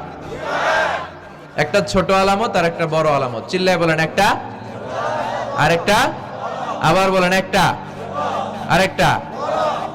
বড় আলামত মোট 10টা। কয়টা? আল্লাহর মেহেরবানি 10টার একটাও প্রকাশ পায় নাই, একটাও প্রকাশ পায় নাই। কিন্তু কিয়ামতের ছোট আলামত গুলো অনেকগুলো আলামত, 30, 40, 35 এরকম হয়ে যাবে। এই ছোট আলামত গুলোর বেশিরভাগই আমাদের সমাজে প্রকাশিত হতে শুরু করেছে। যেগুলো হয় নাই এগুলো হওয়ার পথে, বেশিরভাগ সমাজে প্রকাশ পেয়ে গিয়েছে। আশরাতুস সাআ আস-সুগরা ওয়াল কুবরা। আমরা আজকে কিয়ামতের ছোট আলামত, the minor signs of the day of judgement, কিয়ামত আসার আগ দিয়ে কি কি ছোট আলামত আমাদের সমাজে দেখা যাবে, এগুলো নিয়ে আমরা কিছু কথা শুনবো। আওয়াজ করে পড়েন ইনশাআল্লাহ। উদ্দেশ্য হচ্ছে এগুলো জেনে আমরা সচেতন হব। কি হব? আমরা আখিরাতের ব্যাপারে সচেতন হব এবং নিজেদেরকে গড়ব এবং আমলের পরিমাণ এমন ভাবে বাড়াবো যাতে আমাদের আখিরাতটা সুন্দর হয়। ঠিক কিনা? অনেকেরই এই ইখলাস জিনিসটার খুব অভাব। এটা নাই, এটার ঘাটতি। আমরা আল্লাহর কাছে কামনা করি, আল্লাহ তুমি আমাদের হৃদয় ইখলাস দিয়ে পরিপূর্ণ করো। আল্লাহুম্মা রযুকনা ইখলাস। আল্লাহ তুমি আমাদেরকে ইখলাসকে রিজিক হিসেবে দাও। এই ইখলাসের নামে কোরআনে একটা সূরাও আছে না নাই? সূরার নাম কি? কুল হুয়াল্লাহু আল্লাহুস লাম ইয়ালিদ ওয়া লাম ইয়াকুল লাহু। এখানে আল্লাহ তাওহীদের কথা বলেছেন, ইখলাসের কথা বলেছেন। এজন্য আমরা যেন ইখলাসের সাথে শুনি, ইখলাসের সাথে আমল করি। আল্লাহ তুমি তৌফিক দাও। বিশ্বনবী কিয়ামতের ছোট আলামতের ব্যাপারে যা যা বললেন সেগুলো যদি আমরা ধারাবাহিকভাবে শুনতে চাই, তাহলে প্রথমেই যে আলামতটার কথা বলতে হবে সেটা হচ্ছে বিআসাতু রাসূলিল্লাহি সাল্লাল্লাহু আলাইহি ওয়াসাল্লাম। বিশ্বনবীর এই পৃথিবীতে, এই ধরাতে আগমনটাই হচ্ছে কিয়ামতের সর্বপ্রথম আলামত। সুবহানাল্লাহ কইতে পারলেন না? বিশ্বনবীর আগমন পৃথিবীতে হয়েছে কি হয় নাই? কথা বলেন। বিশ্বনবী যে আসছেন আবার চলে গেছেন, বিশ্বনবীর আগমনটা হয়ে গিয়েছে পৃথিবীতে কয় বছর চলে গেল? প্রায় 1400-1500 বছর চলে গেল, এখনো কিয়ামত হয় নাই। সুবহানাল্লাহ পড়েন। বিশ্বনবী বলতেন বুইসতু আনা ওয়া সাআতু কাহাতাইন। আমি এবং কিয়ামত এইভাবে পিঠাপিঠি হয়ে নাজিল হয়েছি। এই আঙ্গুল থেকে এই আঙ্গুলের মাঝখানে যেমনি তেমন কোনো ব্যবধান নাই, আমি বিশ্বনবী আর কিয়ামতের মাঝখানেও তেমন কোনো ব্যবধান নাই। বিশ্বনবী সাহাবাদেরকে বুঝাতে যে প্রায় এরকম আঙ্গুল ব্যবহার করতেন, ইশারা দিতেন, আঁকা ঝোঁকা করতেন। এখন আধুনিক শিক্ষা পদ্ধতিতে এগুলো ব্যবহার হতে শুরু হয়েছে। এগুলো সব বিশ্বনবীর মেথোডোলজি। সুবহানাল্লাহ পড়বেন না? বিশ্বনবী আবার আরেক জায়গায় বলেছিলেন আনা ওয়া কাফিলুল ইয়াতীমি কাহাতাইন। আমার আঙ্গুলের দিকে দেখতেছেন? হ্যাঁ, আনা ওয়া কাফিলুল ইয়াতীমি কাহাতাইন। আমি আর ইয়াতীমের রক্ষণাবেক্ষণকারী জান্নাতে এরকম কাছাকাছি থাকবো। এই দুই আঙ্গুল যেমনি কাছাকাছি, আমি আর এতিমের রক্ষণাবেক্ষণকারী এরকম জান্নাতে থাকবো কাছাকাছি। আমরা এখন রক্ষণাবেক্ষণ করব কি? এতিমের সম্পদ লুণ্ঠনের ক্ষেত্রে আমরা 1 নাম্বার। চিল্লা এখন ঠিক কিনা? এতিমের মাথায় হাত বুলিয়ে দিলে আল্লাহ খুশি হয়ে যায়। এতিমদেরকে ভালোবাসলে আল্লাহ তারে ভালোবাসে। এতিমের জন্য দান সদকা করলে তার মর্যাদা বাড়ায় দেয় কে? আমাদের এলাকাগুলোতে এতিমখানা নাই? আমাদের সমাজে এতিম আছে না নাই? তার বাবা নাই, তার মা নাই, এতিম। আপনি তার ঘরে খাবার পৌঁছে দেন, আপনার আব্বার কবরটারে জান্নাতে টুকরা বানায় দিবে কে? ইয়াতিম মিসকিনদেরকে সহায়তা করবেন, দান সদকা ওইখানে করবেন। ওইদিকে টাকা না দিয়ে মাজারে যে টাকা দেয় এরকম লোক আছে না নাই? মাজারে টাকা দেওয়া যাবে অপ্রয়োজনে? মাজারে কেন টাকা দিবেন? ওখানে একজন লোক শুয়ে আছে, পড়ে আছে, ওনার টাকা লাগবে? টাকা লাগবে আমগো জীবিত যারা আছে আমাদের। কথা কন। গরিব, দুস্থ, সুবিধা বঞ্চিত মানুষ যারা আছে তাদের টাকা লাগবে। এজন্য মাজারে যে মানত করা যাবে? মানত করতে হবে একজনের নামে। চিৎকার করে বলেন তিনি কে? অনেকে দেখবেন মাজারে যে মোমবাতি দিয়ে আসে, আগরবাতি দিয়ে আসে, হ্যাঁ, কাপড় দিয়ে আসে, ছাগল দিয়ে আসে, মুরগি দিয়ে আসে, গরু দিয়ে আসে, আছে না নাই? দেখবেন মাজারে আবার মশারিও দিয়ে রাখে, আছে না নাই? যিনি শুয়ে আছে ওনার কি মশায় কামড়ায়? তো উনি যদি মশার কামড় থেকে নিজের বাঁচাইতে না পারে, উনি আমগরে বাঁচাবে কি? কথা বলেন। আবার দেখবেন অনেক ড্রাইভার অনেক মাজারের পাশ দিয়ে যখন যায়, সে গাড়ি স্লো করে ফেলে। ড্রাইভারকে জিজ্ঞেস করেন যে তুমি স্লো করলা কেন, সে বলে এখানে বাবার মাজার, বাবা অনেক গরম। গাড়ি উল্টায় দিবার পারে, কি করতে পারে? আচ্ছা, গাড়ি উল্টালে কি হয়? দুর্ঘটনা হয়, মানুষ মারা যায়। যারা মানুষ মারে এরা কি বাবা নাকি ডাকাত? তো এ কেমন আল্লাহর ওলি, সে মানুষ মেরে ফেলে। আপনি একটু আকল খাটালে আপনি বুঝতে পারবেন যে এগুলোর সাথে ইসলামের কোনো সম্পর্ক নাই। ইসলাম শিখায় চাইতে হবে একজনের কাছে, ইদা সালতা ফাসআলিল্লাহ, ফরিয়াদ করবা তো কার কাছে করব? চাইতে হবে কার কাছে? ছেলে চান কে দিবে? মেয়ে চান কে দিবে? ছেলে মেয়ে দুইটা চান কে দিবে? ব্যবসায় সফল হতে চান কে দিবে? জান্নাতি হতে চান কে দিবে? আল্লাহ ছাড়া কেউ কিছু দিতে পারে? বিশ্বনবী মুহাম্মদুর রাসূলুল্লাহ সাল্লাল্লাহু আলাইহি সাল্লাম কি আমাদের কিছু দিতে পারে? না। এজন্য ওনার কবরে যেও চাওয়া যায় না, ওনারে সালাম দেওয়া যায়।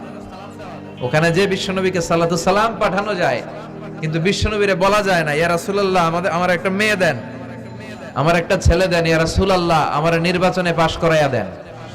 এখন নির্বাচন আসছে নতুন না, প্রায় দেখি অ্যানাউন্সমেন্ট চলতেছে কাউন্সিলর নির্বাচন। তো বিশ্বনবীর কবরের সামনে দাঁড়িয়েও চাওয়া যায় না। তো বিশ্বনবীর কবরের সামনে দাঁড়িয়ে কিছু চাইলে সৌদি পুলিশ হাতের মধ্যে লাঠি দিয়ে বাড়ি মারে, দাঁড়াতেই দেয় না। যে এখানে কি চাও তুমি? সামনে কেবলা, কেবলামুখী হও। এই বিশ্বনবী যার কাছে যাইতেন তার কাছে চাও, তিনি ছাড়া কিচ্ছু করার ক্ষমতা গোটা বিশ্বে কারো নাই। আল্লাহর ধনভাণ্ডার কত বিশাল! তিনি আমাদের সবাইকে যদি জান্নাতুল ফেরদাউস দিয়ে দেয়, ওনার জান্নাতের মধ্যে ঠেলাঠেলি হবে তো না? কথা কন। বিশ্বনবী 8টা জান্নাতের যে স্টেজ, এই 8টার সবগুলাই থাকবে না, উনি থাকবে জান্নাতুল ফেরদাউস। নবী থাকবে একটাই, আমরা আরেকটাই। এটা সম্ভব? অন্য কোন জান্নাত দিয়ে আমাদের বুঝ দেওয়া যাবে? আমরা আল্লাহর কাছে বলবো, আল্লাহ আমগো নবী যেদিকে আমরা থাকবো, বিশ্বনবী থাকবে জান্নাতুল ফেরদাউস, আমরাও থাকবো ফেরদাউসে ইনশাআল্লাহ। পড়েন, এত বিশাল জান্নাত, কোনো ধাক্কা ধাক্কি নাই। জান্নাতের এক একটা দরজা চিনেন তো না? বিশ্বনবী যখন জান্নাতের দরজার বর্ণনা দিচ্ছেন, বিশ্বনবী বলছেন ইন্নাল মিসরাআইন মিন মাসারি'আল জান্নাহ মা বাইনা মাক্কাতা ওয়া হাজার। ও সাহাবারা, জান্নাতের দরজাগুলো কত বড়, শোনো শোনো। বিশ্বনবী বললেন সৌদি আরবের মক্কা শহর থেকে বাহরাইনের হাজার শহর যত লম্বা, জান্নাতের এক একটা দরজা তত লম্বা। তার মানে এক এক ধাক্কায় কয়েকশো কোটি লোক জান্নাতে ঢুকে যাবে। তো ওই জান্নাতে আমরা সবাই যদি ফেরদাউসে থাকি, আল্লাহর কোনো ঘাটতি আছে? ওই আল্লাহরে থইয়া মাজারে যায়, ওই আল্লাহরে না ডেকে বাবারে ডাকে, ওই আল্লাহর কাছে না যেয়ে মাজারে যেয়ে লাল সালু দিয়ে আসে। দেখবেন যে লোকটা মাজারে মশারি দেয়, ওর বাবার ডেঙ্গু রোগ, ওর মারে মশাই কামড়ায়, ওর বাবারে মশাই কামড়ায়। বাপ মার কাছে চায় না। বাপ মা যে কত বড় পীর সাহেব, গোটা বিশ্বের পীর সাহেবরা যদি একটা দোয়া করে আর বাবা মা যদি আরেক পাশে দোয়া করে, বাবা মার দোয়া আগে আগে কবুল হয়ে যাবে। এজন্য চাইতে হবে একজনের কাছে, তিনি কে? বিশ্বনবী যখন বুঝাতেন, মাঝে মাঝে হাতের ইশারায় বুঝাতেন। সুবহানাল্লাহ পড়েন। বিশ্বনবী যখন বুঝাতেন, মাঝে মাঝে প্রশ্ন করে বুঝাতেন, মাঝে মাঝে প্রশ্ন করে বুঝাতেন। He used to throw question to the audience. শ্রোতাদেরকে প্রশ্ন ছুড়ে দিতেন। প্রশ্ন ছুড়ে দিলে কি লাভ জানেন? শ্রোতারা ভাবতে শুরু করে উত্তরটা কি। যখন উত্তরটা করতে পারে না, তখন বিশ্বনবী উত্তর বলে দিতেন। যখন উত্তর করতে যে ঠেকে যায় একটা ঠেকা ঠেকা ভাব, তখন যখন উত্তরটা জানা হয়, ওই উত্তর আর ভোলা হয় না। কথা বলেন। বিশ্বনবী সাহাবাদেরকে প্রশ্ন করলেন, ইন্না মিনাশ শাজারাতি শাজারাতুন লা ইয়াসকুতু ওয়ারাকুহা। ও সাহাবারা, গাছের মধ্যে, বৃক্ষলতার মধ্যে এমন একটা বৃক্ষ আছে, এমন একটা গাছ আছে, যেই গাছের কোনো পাতা ঝরে না। মাসালুহা কামাসালুল মুমিন। ওই গাছের দৃষ্টান্ত মুমিনের দৃষ্টান্তের মতো। বলো তো, হাদিসুনি মা হিয়া, দেখি তোমরা পারো কিনা ওই গাছটা কি? কেউ পারে না। কেউ বলে ওই গাছ, কেউ বলে মরুভূমির ওই ক্যাকটাস গাছ, কেউ বলে ওই গুলমলতা, কেউ বলে ওইটা, কেউ বলতে পারে না। বিষ্ণু বললেন কারোটা হয়নি। ইন্নাহা নাখলা, এটা হলো খেজুর গাছ। সাহাবারা ভাবসারে খেজুর গাছ তো প্রত্যেক ঘরের পিছনে পিছনে, এটা ধরছে নাকি? ধরলে তো কঠিনটাই ধরবে। এজন্য সাহাবাদের প্রত্যেক বাড়ির পাশে খেজুর গাছ। ওইদিকে মন যায় না, মন গেছে দূরে, দেখি তো কোন গাছ, খুঁজে পায় না। সুবহানাল্লাহ পড়েন। এই যে বিশ্বনবীর শিখানোর পদ্ধতি, education system, how to teach the children, আপনি ছাত্রদেরকে কিভাবে পড়াবেন, এটা বিশ্বনবী হাতে কলমে আমাদেরকে শিখিয়ে গিয়েছে। ওই মজলিসে আব্দুল্লাহ ইবনে ওমর রাদিয়াল্লাহু আনহু আর ওনার বাবা ওমরে ফারুক দুইজনই উপস্থিত ছিলেন। বাড়িতে যাওয়ার পরে ছোট্ট আব্দুল্লাহ ইবনে ওমর সাইয়েদনা ওমরে ফারুককে বলেন, আব্বা, বিশ্বনবী যে আজকে প্রশ্নটা করছিল আমি কিন্তু উত্তর জানতাম। সুবহানাল্লাহ কইবেন না? ওমর ফারুক বললেন, বলো কি, তুমি জানতা যেটা খেজুর গাছ? আব্দুল্লাহ ইবনে ওমর বলে, নাআম ইয়া আবি, হ্যাঁ আমি জানতাম। তো বললা না কেন?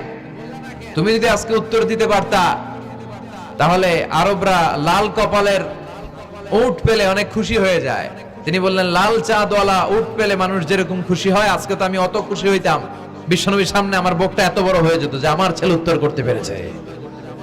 আব্দুল্লাহ ইবনে ওমর বললেন, আপনি আমার আব্বা, আশেপাশে চাচারা কেউ পারে না, আমি কেমনে কই? সুবহানাল্লাহ কইবেন না? দেখেন বিশ্বনবীর শিখানোর কত চমৎকার পদ্ধতি। তো সে পদ্ধতির অংশ হিসেবে বিশ্বনবী এরকম আঙ্গুল দিয়ে ইঙ্গিত করতেন আর বলতেন, আনা ওয়া কাফিলুল ইয়াতীমি কাহাতাইন, আমি এবং ইয়াতীমের যত্ন যারা করে তারা জান্নাতে একসাথে এইভাবে থাকবো। আবার কিয়ামতের বর্ণনা দিতে যে বিশ্বনবী বললেন, আনা ওয়া সাআতু কাহাতাইন, আমি আর কিয়ামত এরকম পিঠাপিঠি, আমার আর এই দুইটা আঙ্গুলের মাঝখানে যেমনি তেমন ব্যবধান নাই, আমি আর কিয়ামতের মাঝখানেও তেমন ব্যবধান নাই। চিল্লায় পড়েন আল্লাহু আকবার। তাহলে বিশ্বনবীর ঘোষণা অনুযায়ী কিয়ামতের প্রথম আলামত হচ্ছে বিশ্বনবীর স্বয়ং আগমন। এটা হয়েছে কি হয় নাই? এরা হতে হেলে দুলে নুরানি তনু কে আসে হায়, সারা দুনিয়ার হেরে মেরে পর্দা খুলে খুলে যায়, সে যে আমার কামলিওয়ালা কামলিওয়ালা, তার ভাবে বিভোল রাঙা পায়ের তলে, পর্বত জঙ্গল টল মল টলে, খুরমা খেজুর বাদাম জাফরানি ফুল, ঝড়ে ঝড়ে যায় সে যে আমার কামলিওয়ালা কামলিওয়ালা। সুবহানাল্লাহ পড়েন। এই কামলিওয়ালা নবীর আগমনটাই কিয়ামতের প্রথম আলামত। তাহলে প্রথম আলামত আমরা পাইছি কি পাই নাই? পেয়ে গেলাম। এরপরে বিষ্ণু বলেছেন, যুহুর কাসরাতিল ফিতান বিআনওয়াইহা, কিয়ামতের আগ দিয়ে সমাজে ফিতনা ফাসাদ বেড়ে যাবে। পারিবারিক ফিতনা আমাদের আছে না নাই? সামাজিক ফিতনা, একটু আওয়াজ করে উত্তর দিবেন। রাষ্ট্রীয় ফিতনা, নারী ঘটিত ফিতনা, খালি ফিতনা আর ফিতনা। আপনি যেদিকে তাকাবেন ওইদিকেই ফিতনা। আপনি চাইলেও আপনার ঈমান বাঁচাতে পারছেন না। আমরা চাই আমার চোখটা হেফাজত করব, পারছি না। ইউটিউবে ঢুকলাম, জাকির নায়েকের লেকচার শুনবো। ইউটিউবে ঢুকলাম, শায়েখ সুদাইসের তেলাওয়াত শুনবো। ওদিকে তেলাওয়াতও বাজে আর নিচে সাজেস্টেড ল্যাংটা ভিডিও আছে না নাই? কই যাব আমরা? এইভাবে বাঁচাবো আমাদের চোখ। বায়ে অশ্লীলতা দেখে ডানে তাকায়, দেখি ওদিকে অশ্লীলতা, আবার বায়ে তাকায়, ওখানে অশ্লীলতা, সামনে তাকাই অশ্লীলতা, আবার পেছনে তাকাই অশ্লীলতা, নিচে তাকাই অশ্লীলতা, উপরে তাকাই ওদিকে অশ্লীলতা। আমরা যাব কই? আর নাযার সাহমুন মাসমুম মিন সিহাম ইবলিস, এই দৃষ্টি শয়তানের বিষ মাখানো তীরবানের মধ্য থেকে ভয়ঙ্কর তীর। এই তীর দিয়ে শয়তান যুবক যুবতীদেরকে কাবু করে ফেলে। একটা যুবক যুবতীর মধ্যে প্রথমে আই কন্টাক্ট হয়। কি হয়? প্রথমে আই কন্টাক্ট, চোখে চোখে একটা ভাব বিনিময় হয়। হ্যাঁ, এরপরে এসএমএস এর আদান প্রদান হয়। কথা বলেন। এরপরে ডেটিং হয়। ডেটিং কি হয়? এরপর হয় গার্লফ্রেন্ড বয়ফ্রেন্ড। আছে না নাই? এগুলো ভুইঘরে নাই? ভুইঘরের ছেলেপেলেরা আল্লাহওয়ালা। হ্যাঁ, কি ভয়ঙ্কর অবস্থা। আমরা ছোটবেলায় এই সমস্ত গার্লফ্রেন্ড বয়ফ্রেন্ড কি বুঝতামই না।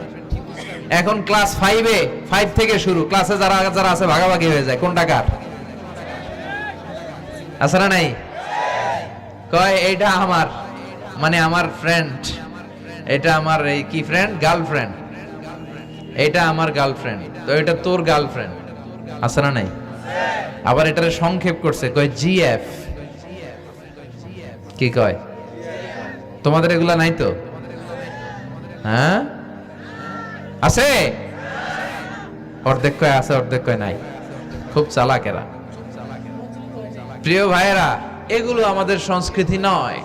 বিবাহ বহির্ভূত যে কোনো ধরনের নারী পুরুষের সম্পর্ককে হারাম করেছে কে? আসুন আমরা বিয়েটাকে সহজ করি, আর্লি ম্যারেজ ক্যাম্পেইন করি। আর কত বলবো, যতদিন বেঁচে থাকি বলবো, বিয়েটারে সহজ করে দেন। ছেলের বাবা যারা আছেন, মেয়ের বাবা যারা আছেন, বিয়েটা সহজ করে দেন। তা না হলে এই যে 14ই ফেব্রুয়ারি গুলো যায়, আছে না নাই? কি নাম, কি বিশ্ব বেহায়া, আহা, এগুলো আগে ছিল না। এগুলো সব কিয়ামতের আলামত। চিল্লা এখন ঠিক কিনা?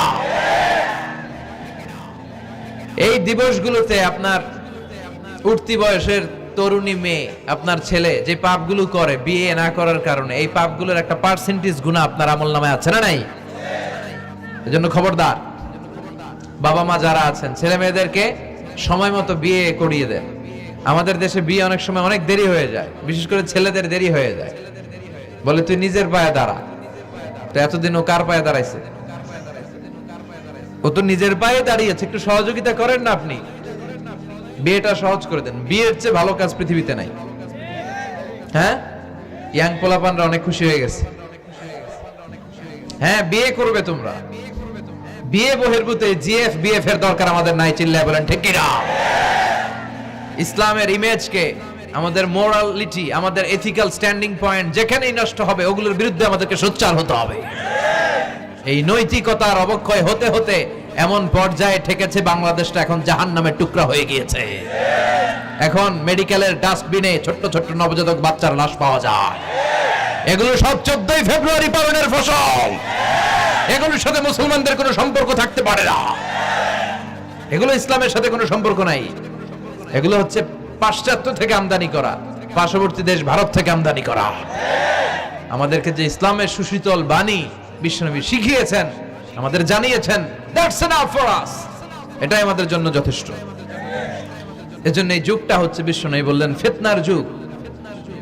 আখিরি জামানায় জ্বলন্ত আগুনের কয়লা নিয়ে হাতে রাখাটা সহজ হয়ে যাবে, কিন্তু ঈমান নিয়ে টিকে থাকা কঠিন হয়ে যাবে। আপনি চাইলেও ভালো থাকতে পারবেন না, আপনি হকের কথা চাইলেও বলতে পারবেন না। ঝুঁকি আছে না নাই? গুম আছে না নাই? ক্রস ফায়ার আছে না নাই? কিন্তু এই হকের রাস্তা আমরা ছাড়বো না। বিশ্বনবী বললেন, ফিতনা বেড়ে যাবে। আপনি হক হালাল মেনটেন করতে চান, কিন্তু পারবেন না। আপনি ঘুষ খাবেন না, কি হবে? টেবিলের নিচ দিয়া ঘুষ, উপর দিয়া ঘুষ, সব জায়গায় ঘুষ। আপনার পাশে যে চাকরি করে সে খায় ঘুষ, ও খায় ঘুষ, নিচের কর্মচারী খায় ঘুষ, উপরের বসও খায় ঘুষ। কথা বলেন, আপনি চাইলেও পারছেন না। এজন্য বিশ্বনবী সবসময় দোয়া করতেন, আল্লাহ ফিতনা থেকে আমাদেরকে বাঁচাও। বিশ্বনবী পড়তেন, আল্লাহুম্মা ইন্না নাউযু বিকা মিনাল ফিতান মা যাহারা মিনহা মা বাচান। হে আল্লাহ, প্রকাশ্য অপ্রকাশ্য সব ফিতনা থেকে তুমি আমাদেরকে বাঁচাও। চিল্লায় পড়েন আমিন। আওয়াজ করে আমার সাথে পড়েন, আল্লাহুম্মা ইন্না নাউযু বিকা মিনাল ফিতান মা যাহারা মিনহা ওয়া মা বাতান। এর মানে হচ্ছে, হে আল্লাহ, প্রকাশ্য অপ্রকাশ্য, দেখা যায় দেখা যায় না, এরকম সব ফিতনা থেকে তুমি আমাদেরকে বাঁচাও। তাহলে এই যে বিশ্বনবী বললেন কিয়ামতের আগে ফিতনা বেড়ে যাবে, এই আলামতটা সমাজে আছে না নাই? এরপরে বিশ্বনবী বলেন, খুরুজ মুদ্দাঈন নবুওয়া, কিয়ামতের আগ দিয়ে ভণ্ড নবী দাবিদার বেড়ে যাবে। বুখারীর বর্ণনায় বিশ্বনবী বললেন, ততক্ষণ পর্যন্ত কিয়ামত হবে না যতক্ষণ না 30 জন ভণ্ড নবী দাবিদার বেরোবে। ভণ্ড নবী দাবিদার, একটাও নবী না। কুল্লুহুম কাযযাবুন দাজ্জালুন, সবগুলো মিথ্যাবাদী, কাযযাব আর দাজ্জাল। বিশ্ব নবী হচ্ছেন সর্বশেষ নবী। আমার নবীর পরে আর কোন নবী আসবে? আমার রাসূলের পরে আর কোন রাসূল আসবে? এই কথাটা যারা মানবে না তার ঈমান থাকবে? মা কানা মুহাম্মাদুন আবা আহাদিম মির রিজালিকুম ওয়ালাকিন রাসূলুল্লাহি ওয়া খাতামান নবিয়্যিন। মুহাম্মদ তোমাদের কোন ছেলেদের পিতা নয়, তিনি হলেন আল্লাহর রাসূল, তিনি হলেন শেষ রাসূল। খাতামান নবিয়্যিন, সাইয়েদনা আদম থেকে শুরু করে নবী আসার যে ধারাবাহিকতা, এটা বিশ্ব নবীর মাধ্যমে এই চেইনটাকে কাট আপ করে দিয়েছে কে? আমার নবীর পরে কোনো নবী নাই। বিশ্ব নবী বলতেন লা নাবিয়্যা বা'দি ওয়ালা রাসূলা, আমার পরে নবীও নাই, রাসূলও নাই, তবে লাউ কানা বা'দি নাবিয়্যুন লাকানা উমর, আমার পরে যদি কেউ নবী হতো আমার সাহাবী ওমর নবী হয়ে যেত।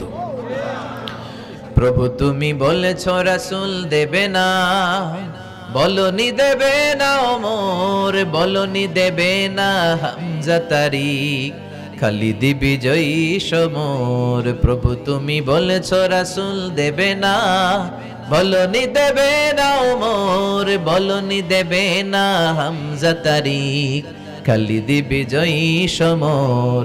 প্রভু তুমি বলেছ রাসূল দেবে না। সুবহানাল্লাহ পড়েন।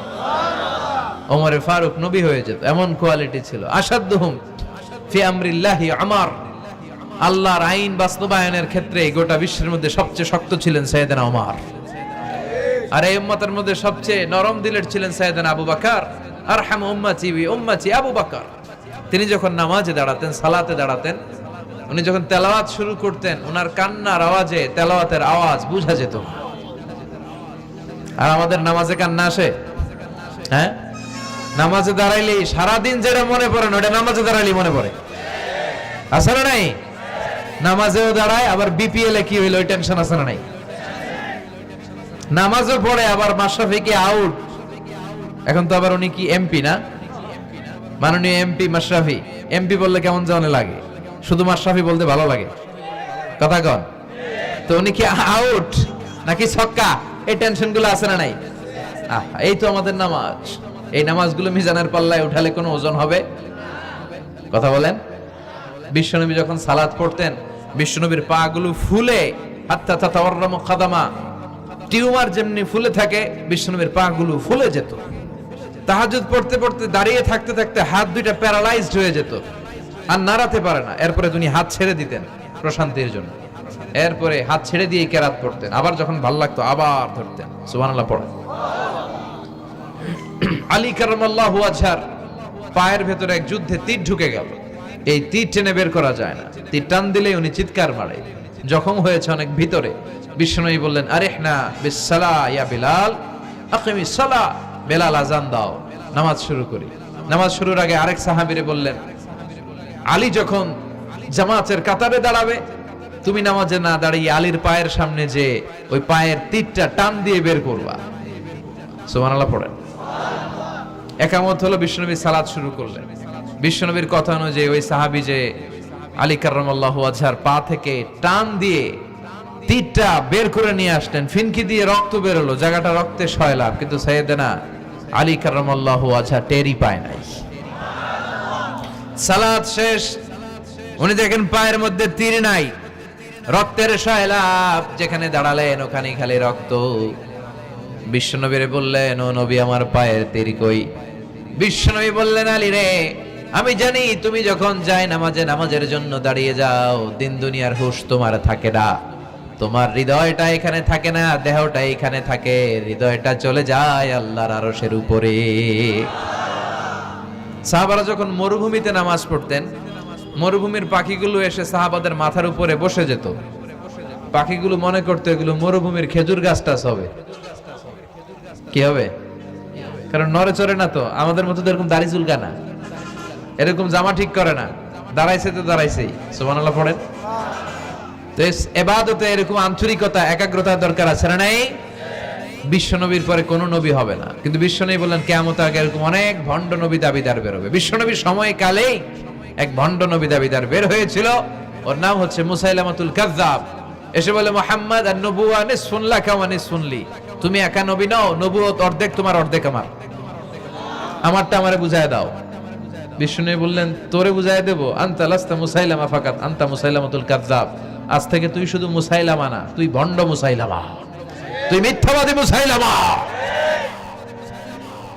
বিশ্বনবীর পরে এরকম আলজেরিয়াতে অনেক ভণ্ড নবী দাবিদার বের হয়েছে। এই যে ভারতবর্ষের ইন্ডিয়া পাকিস্তান, এখানে পাঞ্জাব একটা এলাকা আছে, নাম শুনছেন? গোলাম মির্জা গোলাম আহমদ কাদিয়ানি, এই বেয়াদবটাও নবুয়ত দাবি করেছে। নাউজুবিল্লাহ পড়তে পারলেন না? সে প্রথমে দাবি করছে আমি শেষ নবী,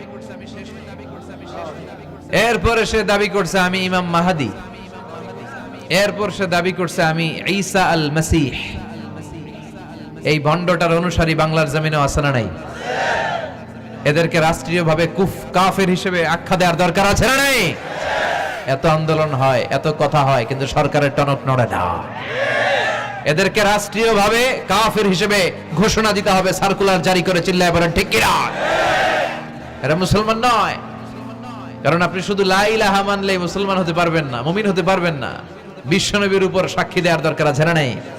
বিশ্বনবী শেষ নবী, ওনার পরে কোনো নবীও আসবে না, কোনো রাসূলও আসবে না। চিল্লায় বলেন ঠিক কিনা? এই বেয়াদবটা পায়খানা করতে যায় টাঙ্কি ভাঙ্গা গুয়ের টাঙ্কিতে পয়রা মরছে। শত শত বছরের ময়লা পায়খানাটার মধ্যে জমা, গু খাইতে খাইতে পেটটা হয়েছে এত বড়, আর পারে না। আল্লাহকে খা, জনমের খাওয়া। নবীরা যেখানে মারা যায়, নবীরা নিজে পবিত্র, যেখানে মরে ওই জায়গাটাও, কিন্তু বেয়াদবটা কই মরছে? বাথরুমের টাঙ্কির ভিতরে। তো মেথর নিয়ে আসা হয়েছে, মেথর ভাইরা এসে রশি দিয়ে ওটারে উঠায়। কিছু দূর ওঠার পরে এত ওজন, রশি টশি ভাঙ্গা আবার ধস করে পড়ে, আবার উঠায়, আবার পরে আল্লাহকে জনমের মতো ঘু খাইয়া নে। বিষ্ণুর সাথে বেয়াদবি করেছিস, তোর ইজ্জতের 12টা আমি বাজায় দিলাম। চিল্লায় এখন ঠিক কিনা? যারাই বিষ্ণুবীর সম্মান নিয়ে ঝিনিমিনি খেলেছে, তাদের রেহাই দুনিয়াতেও নাই, আখেরাতেও নাই। এই মুসাইলামা দুনিয়াতেই অপমানিত হয়েছিল। সে বিশ্বনবীকে নকল করত, কপি করত, বেয়াদবি করত, স্পর্ধা দেখাতো। বিশ্বনবী কোন গাছের মধ্যে হাত লাগালে ওই গাছের ফলন বেড়ে যেত। সে বলতো আমি নবী, তার এলাকার লোকেরা বলে তাহলে বিশ্বনবী মুহাম্মদের মতো তুমি আমাদের এলাকার গাছে হাত লাগাও। সে কোনো গাছে হাত লাগাইলে ওই গাছের সব ফল মরে যেত। বিশ্বনবী কোন লোনা পানির কুয়ার ভেতরে অজু করে কুলির পানি ফেললে ওই লোনা পানির কুয়া মিঠা পানির কুয়াতে পরিণত হতো। আর এই বদমাসটা যদি মিঠা পানির কোন কুয়ার মধ্যে কুলি ফেলাইতো, ওইটা লোনা পানির কুয়া হয়ে যেত। বিশ্বনবী মদিনাতে আসার পরে মদিনার নিউ বর্ন বেবিদেরকে বিশ্বনবীর কাছে নিয়ে আসা হতো। বিশ্বনবী তাদেরকে তাহনিক করাতেন। তাহনিক মানে খেজুর হালকা একটু খেয়ে বিশ্বনবী লালা লাগিয়ে, বিশ্বনবী লালা মোবারকটাই বাচ্চার ঠোঁটের মধ্যে বিশ্বনবী লাগিয়ে দিতেন। এখন বিশ্বনবী নাই, আলেমদের কাছে যাবেন, খতিব এলাকার বড় খতিব হুজুরের কাছে যাবেন, হাফেজ সাহেব হুজুরের কাছে যাবেন। হুজুর মধু খেয়ে বাচ্চার মুখে লাগাই দিবে। উনি যে সবসময় কোরআন পড়েন, ওনার সিনাতে যে কোরআন, ওইটার বরকত আছে না নাই? বিশ্বনবী তাহনিক করতেন, খেজুর খেয়ে ওই লালা মিশ্রিত খেজুর বাচ্চার মুখে লাগিয়ে দিতেন, আর বাচ্চার মাথায় হাত বুলিয়ে দিতেন। বিশ্বনবীর হাত মদিনার যে সমস্ত নবজাতক বাচ্চাদের মাথায় লেগেছে, বাচ্চাদের মাথার চুল বড় করে দিয়েছে কে? সেও বিশ্বনবীর মতো অ্যাক্টিং করত। তার কাছে নবজাতক বাচ্চা নিলে সেও তাহনিক করত। তাহনিক করার সাথে সাথে বাচ্চা বমি শুরু করে দিত। আর মাথায় হাত লাগায় দিলে মাথার চুল বাড়াতো, বড় কথা, আজীবনে বাচ্চাগুলো টাক মাথা থাকতো। তার মানে বেয়াদবির পরিণাম, অপমান দুনিয়া থেকেই শুরু হয়ে যায়। তো বিশ্বনবী বললেন এই ভণ্ডদের আবির্ভাব শুরু হবে। আমাদের এই সমাজে ভণ্ড আছে না নাই? দুদেল বান্দা কালমা চোর, না পায় শ্মশান না পায় ঘোর, দিন থাকিতে আয়রে পথে ছাইড়া দে ভণ্ডামি, ভণ্ডামি ভণ্ডামি ভণ্ডামি, ছাইড়া দে ভণ্ডামি। নামাজ কালাম পড়ে না, ইবলিস শয়তানের নানা। আছে না এরকম? ইসলামের লেবাস লাগায়, দাড়ি রাখে, চুল বড় রাখে, জট পাকায় রাখে, রোজা নাই, নামাজ নাই, পরিচ্ছন্নতা নাই, আতর নাই, গোসল নাই। আছে না নাই? এরকম ভণ্ড পীর আছে না নাই? হক্কানি পীর যারা, তাদের বিরুদ্ধে আমার কোনো কথা নাই। কারণ এদেশে অনেক লক্ষ লক্ষ হিন্দুরা এই হক্কানি পীরদের হাতে হাত রেখে কালিমা পড়ে মুসলমান হয়েছে। তাদেরকে আমরা সাপোর্ট করি। আমাদের বিরুদ্ধাচারণ আর হুঙ্কার হচ্ছে ভণ্ডদের বিরুদ্ধে। এই দেশে এত ভণ্ড পীর, এই দেশে যত ভণ্ড পীর আছে, অনেক দেশের জনসংখ্যাও এত নাই। কথা বলেন?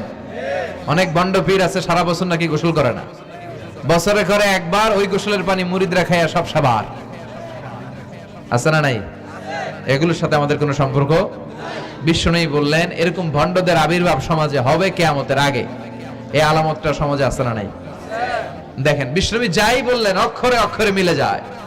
এরপরে বিশ্বনবী ফরমান কাসরাতুল হারাজ, কিয়ামতের আগে হারাজ বেড়ে যাবে। সাহাবারা বললেন ওমাল হারাজ ইয়া রাসূলুল্লাহ, হে নবী হারাজ কি?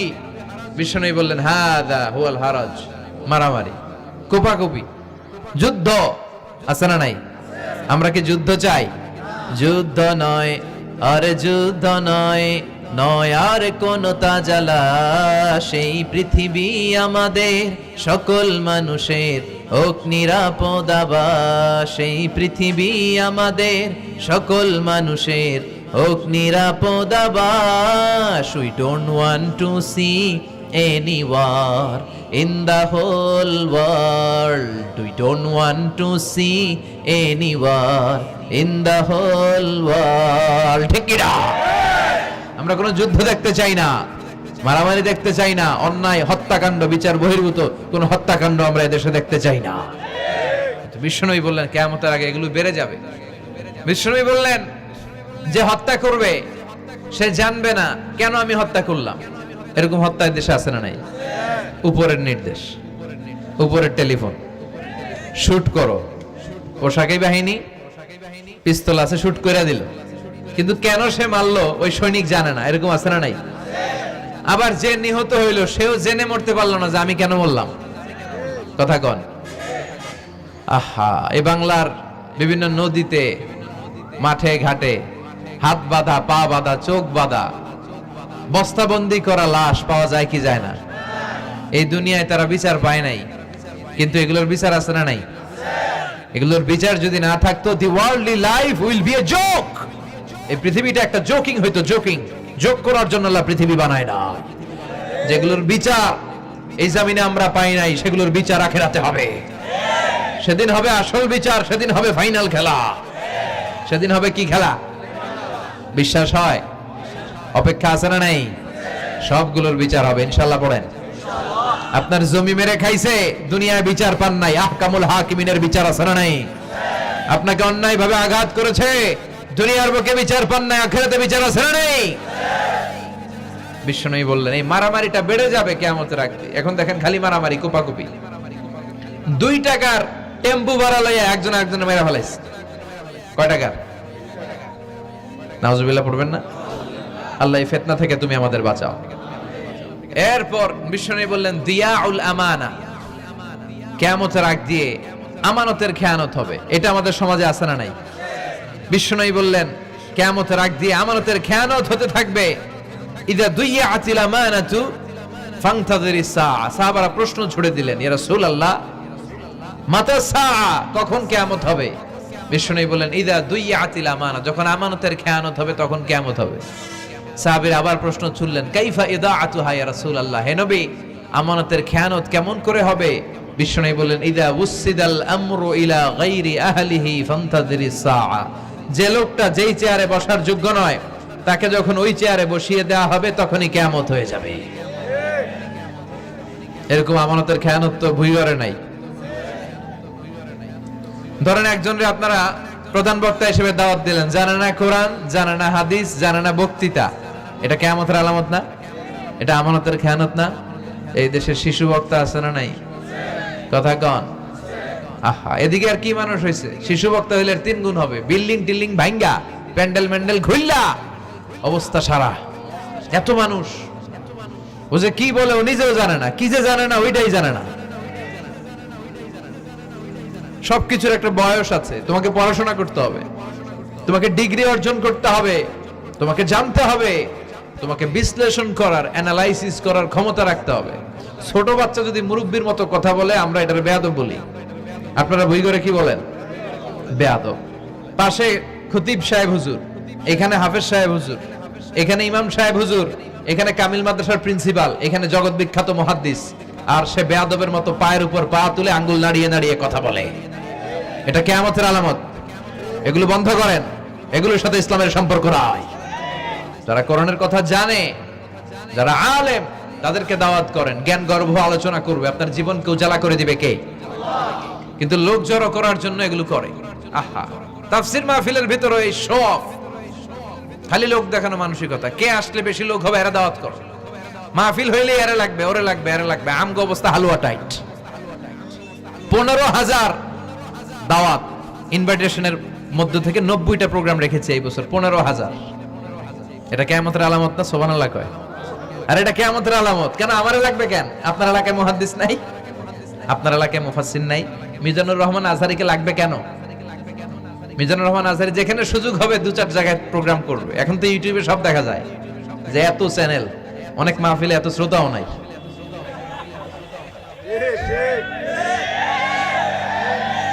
কথা কন, এখন কোথাও যেতে পারি না। আজকে এয়ারপোর্ট থেকে আসার পথে, এয়ারপোর্ট থেকে বের হইতে লাগতেছে আধা ঘন্টা। লোকজনের দাবি হচ্ছে হুজুর সেলফি তুলবো, সেলফি তুলবো, তাও বিভিন্ন অঙ্গভঙ্গি করে, এরকম মুখ বাঁকা করে, এরকম হাত বাঁকা করে। আমি বললাম কি স্টাইল? এটা গ্যাংনম স্টাইল। আছে না নাই? তো এগুলো লৌকিকতা যেন না হয়। এটা তো দিনের দাওয়াতের একটা সেক্টর, একটা প্ল্যাটফর্ম।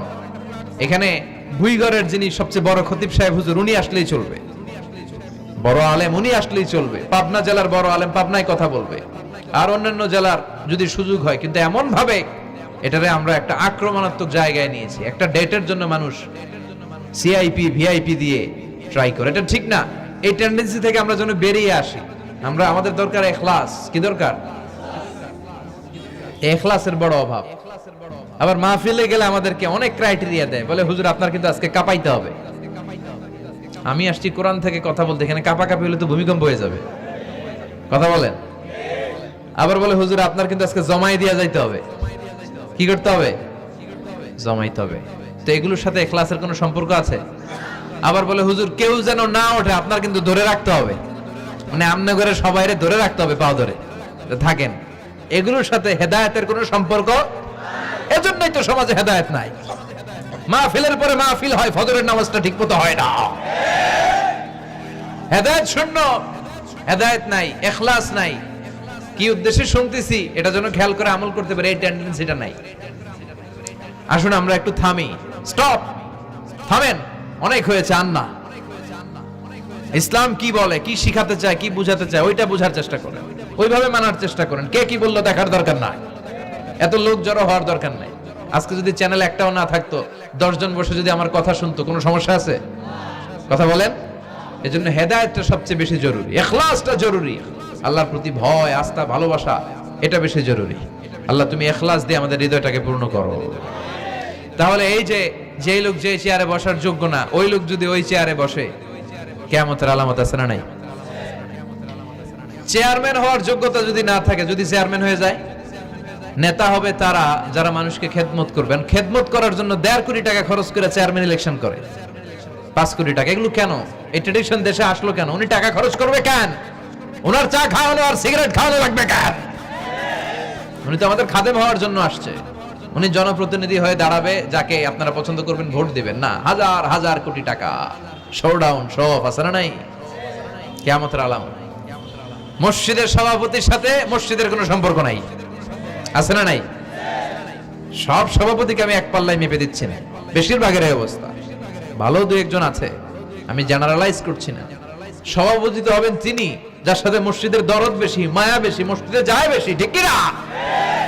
এখন বছরে ওনারা একবার খুঁজে পাওয়া যায় না উনি সভাপতি, উনি সেক্রেটারি, উনি ক্যাশিয়ার, আছে না নাই? তার মানে উনি এখানে বসার যোগ্য ছিল না, ওনারে বসানো হয়েছে। যেই লোক যেই চেয়ারে বসার যোগ্য নয়, তারা যখন ওই চেয়ারে বসিয়ে দেওয়া হবে, বিষ্ণু বললেন তখনই কিয়ামত হয়ে যাবে। কিয়ামতের আলামত আমানতের খেয়ানত, এটা অনেক বড় বিষয়। আমার সম্পদ আছে, এই সম্পদটা আল্লাহর দেয়া আমার কাছে আমানত। আমার শক্তি আছে, এই শক্তি আমানত। যুবক যারা আছো, তোমাদের যৌবনটা আল্লাহর দেয়া তোমাদের কাছে সবচেয়ে বড় নেয়ামত এবং আমানত। তোমরা এখন চাইলে অনেক কিছু করতে পারো। তোমাদের একটা সদিচ্ছা তোমাদের এলাকাটারে জান্নাতি বানিয়ে দিতে পারে। তোমরা চাইলে সাগরের স্রোতকে পাল্টে দিতে পারো, বাতাসের গতিকে উল্টে দিতে পারো, তোমরা ইতিহাস রচনা করতে পারো। বিশ্বনবী যখন তোমাদের মতো যুবক ছিল, তিনি হালাফুল ফুদুল যুব সংঘ করেছেন। গানের কনসার্ট করে নাই, যাত্রাপালা করে নাই, নাচানাচি করে নাই।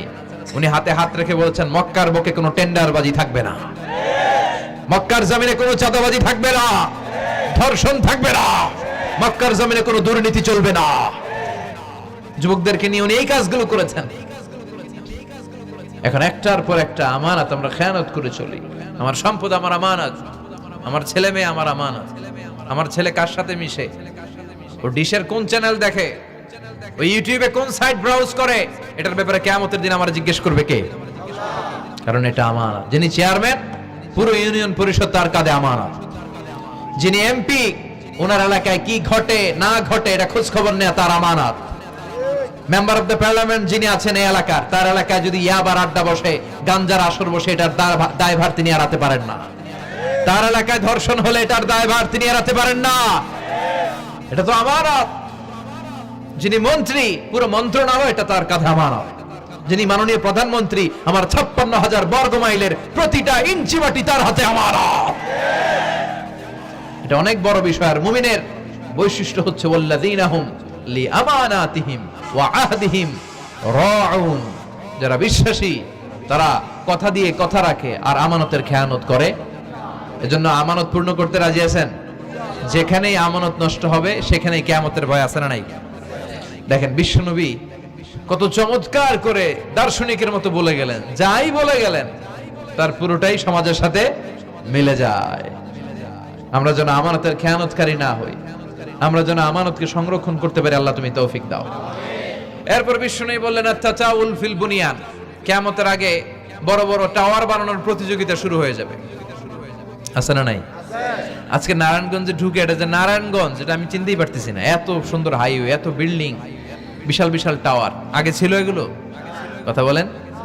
আরব বিশ্বে দেখবেন বুর্জ আল খলিফা, জমজম টাওয়ার, এই টাওয়ার ওই টাওয়ার, একটার পর একটা টাওয়ার। কাবার পাশে যে পাহাড়গুলো আছে, কাবার পাশের টাওয়ারের উচ্চতা যদি পাহাড়ের চেয়ে উঁচু হয়ে যায়, ফাআলাম ফাইন্নাল আমরা কদ আযাল্লাক, জেনে রাখো কিয়ামত বেশি দূরে নাই, কিয়ামতের ছায়া তোমার উপরে ছায়া দিচ্ছে। এখন মক্কা শহরের পাহাড়ের চেয়ে হাইট বেশি এরকম বিল্ডিং আছে না নাই?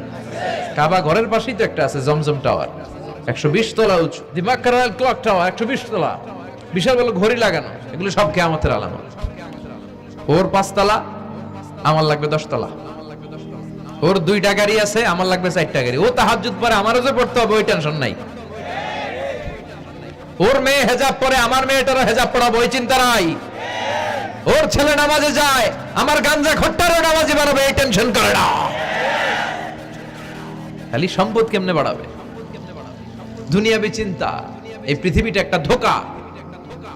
ভুইগরের ভাইরা, এই পৃথিবীটা একটা ধোঁকা। একটু থামেন, sit down and think about death.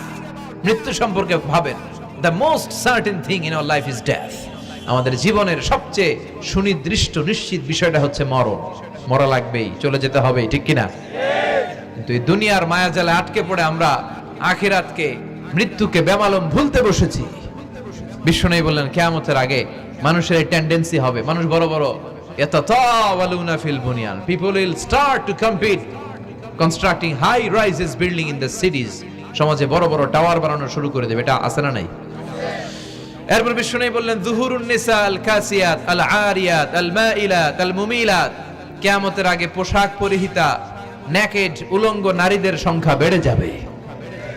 বিশ্বনবী বললেন কাসিয়াত আল আরিয়াত আল মাইলাত আল মুমিলাত, পোশাক পরিহিতা উলঙ্গিনী, মানে বোরকাও পড়বে। বোরকাওয়ালি, তিনি বোরকা পড়েন কিন্তু টাইট ফিটিং বোরকা। আছে না নাই? তো এতে আপনি, আমার মায়েরা, আমার বোনেরা, আমি আপনাদেরকে সবসময় সম্মান দিয়ে কথা বলার চেষ্টা করি, একটু বোঝেন। এই যে আপনি টাইট ফিটিং এর বোরকাটা পরলেন, এতে লাভটা হলো কি? আপনার দেহের উঁচু নিচু ভাঁজ টের পাওয়া যায়, আপনার সৌন্দর্য প্রকাশ পেয়ে যায়। হেজাব আল্লাহ এমনি এমনি দেয় নাই। যার সম্মান বেশি ওটার প্যাকেট বেশি। কথা কন। ডায়মন্ডের আংটি ওই রাস্তার মধ্যে বিক্রি করে না? স্বর্ণের আংটি না, ওইটা স্পেশাল মার্কেটে বিক্রি করে। কোন মার্কেটের সামনে পুলিশ রাইফেল নিয়ে দাঁড়ায় থাকে না, কিন্তু স্বর্ণ মার্কেটের সামনে রাইফেল আছে না নাই? ভিতরে স্পেশাল সিকিউরিটি আছে না নাই? গ্লাস ফিটিং করা, ওইখানে সিকিউরিটি আলাদা, স্পেশাল লকার আছে না নাই? কারণ এটার দাম বেশি, তাই এটার পর্দা বেশি, প্যাকেট বেশি। সুবহানাল্লাহ পড়েন। নারীদেরকে তো ইসলাম মর্যাদা দিয়েছে। বিষ্ণু বলেছেন দুনিয়া কুল্লুহা মাতা ওয়া খায়রু মাতা'আদ দুনিয়াল মারআতুস সালিহা। দুনিয়ার সব হলো সম্পদ, আর এই সব সম্পদের মধ্যে সবচেয়ে দামি সম্পদ হচ্ছে নেককার নারী। এদের পেটগুলা খনি। এই নেককার নারীগুলো যদি হেজাব মেইনটেইন করে, এই পেটগুলো থেকে আল্লাহ ওয়ালা বেরোবে, নাজমুস সাকিব বেরোবে, কারি আহমদ বিন ইউসুফ আল আজহারি বেরোবে। বড় বড় মুফাসসিরে কোরআন বের হবে। আর যদি হেজাব না করে, জি বাংলা স্টার জলসা নিয়ে মশগুল হয়ে থাকে, হ্যাঁ, টেন্ডারবাজ, চাঁদাবাজ, ডাকাত, এগুলো বের হবে। ওজনে কম দিবে, খাদ্যে ভেজাল দিবে, মাছে ফরমালিন দিবে, গাঞ্জার টাকার জন্য লাথি মেরে মারে ঘর থেকে বের করে দিবে। এজন্য নারীরা, আমার বোনেরা, আপনারা অনেক সম্মানিতা, নিজেদের সম্মান সম্পর্কে সচেতন হন। এই হেজাব আপনার অধিকার, এই হেজাব নারীর অহংকার, হেজাব নারীর আভিজাত্যের প্রতীক, হেজাব নারীর রুচির প্রতীক। আপনার রুচিটা কেমন আপনার পোশাক দেখে বোঝা যায়। কথা কন। যে মেয়েটা হিপ হপ স্টাইলে চলাফেরা করে, গ্যাংনম স্টাইলে, এই মেয়েটারে ইফটিজিং করার সুযোগ আছে না নেই? কিন্তু যে হেজাব মেনটেন করে যেই নারীরা চলে, এদেরকে দেখলেই একটা সম্মান চলে আসে। কি ভুল বললাম? একটা সম্মান আসে না? আপনাদের সম্মানটা আপনারা রাখবেন। বিষ্ণু বললেন, যুহুরুন নিসাল কাসিয়াতাল আরিয়াতাল মাইলাতাল মুমিলা।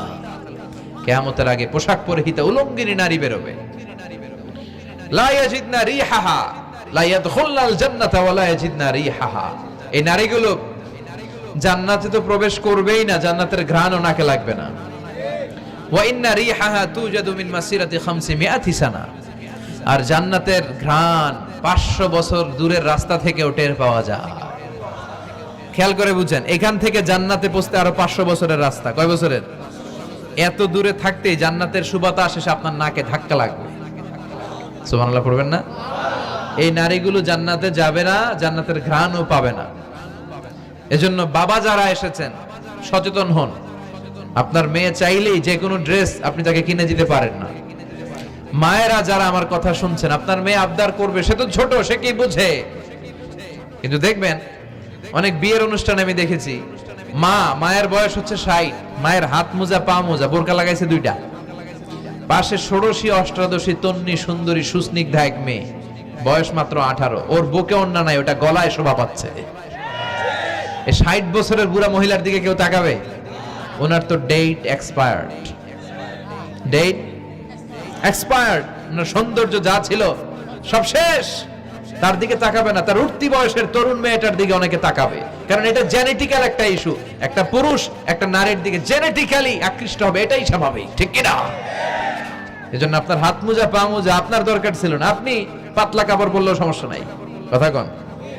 হাত মোজা, পা মোজা দরকার ছিল আপনার যুবতী মেয়েটার হাতে, যুবতী মেয়েটার পায়ে। এজন্য আপনারা আপনাদের সম্মানকে বুঝবেন। যারা নারী স্বাধীনতার কথা বলে, নারী আন্দোলনের কথা বলে, এরা নারীদেরকে ঠকায়। এরা নারীদেরকে বিজ্ঞাপনের বিলবোর্ডে নগ্ন করে উপস্থাপন করে। রাস্তা দিয়ে হাঁটি, চোখ খুলতে পারি না। আমার মায়েরা, এরা আমার দেশের মেয়ে, এরা এই 56,000 বর্গমাইলের মেয়ে। এই মেয়েগুলোকে উলঙ্গভাবে হাফ নেকেড করে এই সিনেমা হলগুলোর পোস্টারগুলো যে দেয়া হয়েছে, এতে এতে সম্মান বেড়েছে না কমেছে? ওদিকে চোখ তুলে তাকানো যায়? এজন্য নারী স্বাধীনতার কথা যারা বলে, এদের কথায় ফাঁদে পা দিবেন না। এরা আপনাদের সম্মান বাড়াতে চায় না, এরা আপনাদেরকে বিলবোর্ডে উঠাতে চায়, আপনাদেরকে উলঙ্গ করে রূপালী পর্দায় উঠাতে চায়, টিভির পর্দায় আপনাদেরকে নেকেড করে উপস্থাপন করতে চায়। এদের ঘরেই নারীরা বেশি নির্যাতিত হয়, এদের কাজের মেয়েরাই বেশি নির্যাতিতা। আর সুযোগ পেলে এরা ধর্ষণে সেঞ্চুরি করতে দেরি করে না। এজন্য নারীদেরকে সম্মান দিয়েছে ইসলাম। আমার বোনেরা, আমাদের সম্মান যেন আমরা রাখতে পারি। আল্লাহ তুমি বোঝার তৌফিক দান করো। এরপরে বিষ্ণু বললেন, ইতাআতু যাওজা ওয়া উকুকুল কিয়ামতের আগে বিয়ে করার পরে ছেলেগুলো মাকে ভুলে গিয়ে স্ত্রীর পেছনে পেছনে দৌড়াবে, স্ত্রীর আনুগত্য করবে। এরকম নমুনা আছে না নাই? তো এজন্য মাকে ভুলে যাওয়া যাবে না। মায়ের দোয়া বড় দোয়া। মায়ের দোয়া সবার আগে কবুল। বুলেট মারলে বুলেট মিস হয়, মায়ের দোয়া মিস হয়? খবরদার। স্ত্রী চলে গেলে নতুন স্ত্রী পাওয়া যায়, মা মরে গেলে মা পাওয়া যায়? তাই বলে আমি বলছি না আপনার স্ত্রীকে ডিভোর্স দেন না, বুঝান, মাকেও বুঝান, স্ত্রীকেও বুঝান, বুঝানোর চেষ্টা করেন। সমাজের এখন সবচেয়ে বড় সমস্যাটা হচ্ছে শাশুড়িরা চায় আমি ডমিনেট করব, আমার এতদিনের গড়া সংসার। বউ এসে কয় না, আমি আইছি মাগার, আমি সব খায় ফেলাম। আছে না নাই? এই যে সবাই ডমিনেট করতে চায়, এটা সমস্যা। সমাধানটা কি? সমাধানটা হচ্ছে আমাদের শাশুড়ি যারা আছে সমাজের, তাদের উচিত বৌমাটারে নিজের মেয়ের মতো মনে করা। নিজের মেয়ের যে এখানে বিয়ে দিছে ওইখানে কিন্তু খুব খোঁজ নেয়, মা তোর কি অবস্থা, তোর কষ্ট হইলো কিনা, ইত্যাদি ইত্যাদি। কিন্তু ছেলের বউ করে যারা আনছে এর দিয়ে ইচ্ছে মতো কাজ করা, এরকম ডাকাত আছে না নাই? ডাবল স্ট্যান্ডার্ড, এটা ঠিক না। আর বৌমা যারা আছেন, ঘরের বৌমা, এরা শাশুড়িকে একটু মায়ের মতো মনে করেন না, কারণ একদিন আপনিও শাশুড়ি হতে চলেছেন, একদিন আপনিও শাশুড়ি হবেন। রং ধরা যৌবন জং ধরে শেষ, আপনারও ছেলে হবে, এই ছেলের বিয়ে করাতে হবে, এই ছেলের বউ এসে আপনার ঘরে তাই করবে আপনি আপনার শাশুড়ির সাথে যা যা করেছেন। এই ছোট্ট হিসাবটা বুঝতে চায় না। শাশুড়ির উচিত বৌমাকে নিজের মেয়ের মতো করে আদর করা, যত্ন করা, আর বৌমাদের উচিত শাশুড়িকে মায়ের মতো সেবা করা। এই মিউচুয়াল আন্ডারস্ট্যান্ডিংটা থাকলে কোনো ঘরে আর ঝগড়া হবে? শাশুড়ি বৌমা, আল্লাহ সবাইরে তুমি কবুল করো। তো কিয়ামতের আগে মারে ভুলে যাবে, মাকে ভুলে গিয়ে স্ত্রীর পেছনে পেছনে দৌড়াবে। খবরদার, খবরদার। আপনি নামাজি হতে পারেন, মুসল্লি হতে পারেন, হাজী সাহেব হতে পারেন, কিন্তু মা যদি বদদোয়া দেয় আপনার সব শেষ, দুনিয়াও শেষ, আখিরাতও শেষ। মায়ের মর্যাদা বাবার চেয়ে 3 গুণ বেশি। হামালাতহু উম্মুহু, কারণ বাবা পেটে ধরে নাই, পেটে ধরছে কে? ওয়াহানান আলা ওয়াহান, 8 মাস 10 মাস এই বোঝাটা বাবা বহন করে নাই, করলো কে? ফিসালহু ফি আমাইন, 2 বছর বাবা দুধ খাওয়ায়নি, দুধ খাওয়ালো কে? মায়ের এক ধার দুধের দাম, কাটিয়া গায়ের চাম, পাপস বানাইলেও ঋণের শোধ হবে না, এমন দরদি ভাবে কেউ হবে না আমার মাগো। ঠিক কিনা? লাউ কাতা'তা জিলদাক, আপনার গায়ের চামড়া কেটেও যদি মায়ের পায়ের জুতা বানিয়ে দেন, কি বানিয়ে দেন? কি দিয়ে? গায়ের চামড়া দিয়ে। এই যে 2 বছর যে দুধ খাইলাম, এই দুধের 1 ঢোক দুধের সুদটাও আদায় হবে না। এজন্য খবরদার, মাকে যেন আমরা ভুলে না যাই। মা দোয়া করতে দেরি, ওই দোয়া কবুল হতে। আমরা ছোটবেলায় যে কত কষ্ট দিয়েছি, সবচেয়ে বেশি কষ্ট যখন দিয়েছি মাকে, ওই স্মৃতিগুলো আমাদের মনে পড়ে না। আপনার বয়স যখন 1 বছর, আপনি স্মৃতি হাতরে এত দূর যেতে পারবেন? 1 বছর বয়সে কি কি কষ্ট দিয়েছিলেন মনে আছে? মানুষের বয়স যখন 2, 3, 4 হয়, 4-5 বছর বয়সে, তখন তার কথাগুলো খেয়াল থাকে। কিন্তু সবচেয়ে কষ্ট কিন্তু মাকে বাবাকে আমরা দিয়েছিলাম যখন আমাদের বয়স 1-2 বছর ছিল। আর মায়ের পেটের ভেতরে যখন ছিলাম তখনও কষ্ট দিয়েছি কি দেই নাই? এক একটা লাথি যখন মেরেছে আমার মা বেহুশ হয়ে যেত। আমাকে আপনাকে জন্ম দিতে যে আপনাদের মা কতটা কষ্ট করেছেন খেয়াল করে শুনেন। চিকিৎসা বিজ্ঞানীরা বলে একজন সুস্থ মানুষ 45 ইউনিট পেইন, মানে ব্যথা, একসাথে সহ্য করতে পারে। ব্যথার তীব্রতা, সিভিয়ারনেস যদি এর চেয়ে বেড়ে যায়, হয়তো লোকটা বেহুশ হয়ে যাবে, না হয় মরে যাবে। কিন্তু আমার আর আপনার মা আমাকে আর আপনাকে জন্ম দিতে যে ওই ডেলিভারি যখন দিয়েছিল, 57+, 57 ইউনিটেরও বেশি ব্যথা তিনি সহ্য করেছিলেন। যেটা কোনো অ্যাক্সিডেন্টে আমাদের দেহে প্রত্যেকের 206টা হাড্ডি, কোন সড়ক দুর্ঘটনায় আপনার দেহের 20টা হাড্ডি একসাথে টাস টাস করে ভেঙে গেলে যত ব্যথা, তার চেয়েও বেশি ব্যথা। জন্য খবরদার, খবরদার, মাকে যেন আমরা ভুলে না যাই। মায়ের দোয়া যেন নেই। কখনো যদি মায়ের সাথে বেয়াদবি করে থাকি, আমরা যেন মাফ চেয়ে নেই। রাজি আছি তো যুবকেরা? রাজি আছি সবাই? আমরা সবাই মায়ের দোয়া নিব। মায়ের দোয়া ছাড়া কেউ জীবনে সফল হতে পারে? মা যার চলে গেছে তারা জানে মা না থাকার কি জ্বালা। হ্যাঁ, মায়ের কথা মনে পড়ে না? তো বিশ্বনবী যেটা বললেন এটাও আমাদের সমাজে পাওয়া যাচ্ছে, ঠিক কি না? এরপর বিশ্বনবী বললেন যুখরুফাতুল মাসাজিদ ওয়াত তাবাহি বিহা, কিয়ামতের আগে মসজিদ নিয়ে অহংকার শুরু হয়ে যাবে। মসজিদ নিয়ে দলাদলি, ভুইঘরে মাশাআল্লাহ এগুলা নাই। ওই মসজিদ টাইলসের মসজিদ, আমরা এসি লাগাবো, ওইটাতে 3 তালা করছে, আমরা 5 তালা করবো, ডিজাইন করব এগুলা, কিন্তু আমরাও যে নামাজ পড়বো এই চিন্তা নাই। কথা কোন? মসজিদের সৌন্দর্য হচ্ছে মুসল্লি দিয়ে, কি দিয়ে? কিন্তু আমাদের মসজিদগুলো মুসল্লি শূন্য। ফজরের সালাতে বেহাল দশা, কথা বলেন। জোহরের সালাতে বেহাল দশা, আসরের বেহাল দশা, মাগরিবে একটু বাড়ায় আসে আবার বেহাল দশা, কথা বলেন। এজন্য মসজিদে গিয়ে সালাত পড়তে হবে। মসজিদ নিয়ে বাড়াবাড়ি করা যাবে না, দলাদলি করা যাবে না। মসজিদকে আমরা এত ডিজাইন করি, এটাও নিষেধ। মসজিদের সামনের দেয়ালে ঘড়ি টড়ি লাইটিং ফাইটিং এগুলো যত কম দেয়া যায়, তাহলে দৃষ্টিটা ওইদিকে যাবে না। লাইট টাইট সবকিছু পেছনে হবে, যার ঘড়ি দেখা দরকার পেছন থেকে দেখে নিবে, সামনের জায়গাটা হবে ফ্রেশ। কিন্তু এরকম মসজিদ বাংলাদেশে খুঁজেই পাওয়া যায় না। কথা বলেন।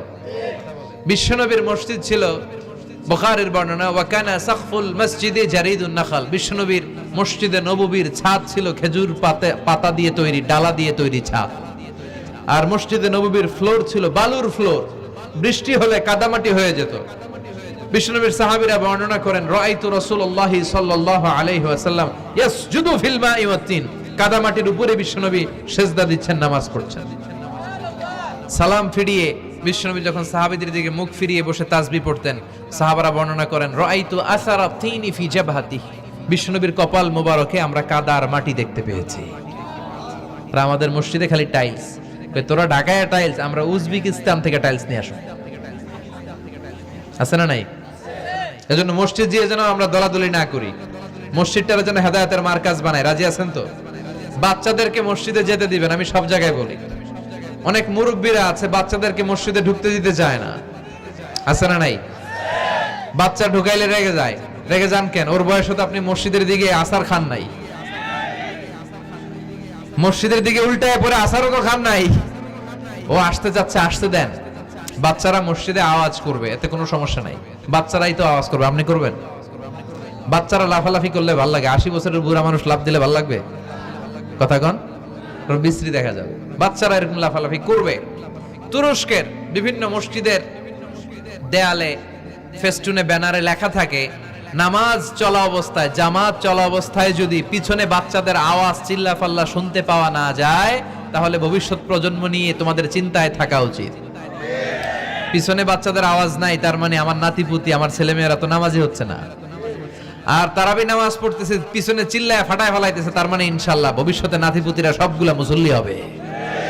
কথা বলেন, বুঝায় দিবেন যে বাবারা দুষ্টামি করিস না, কিছুক্ষণ থামবে আবার শুরু করবে।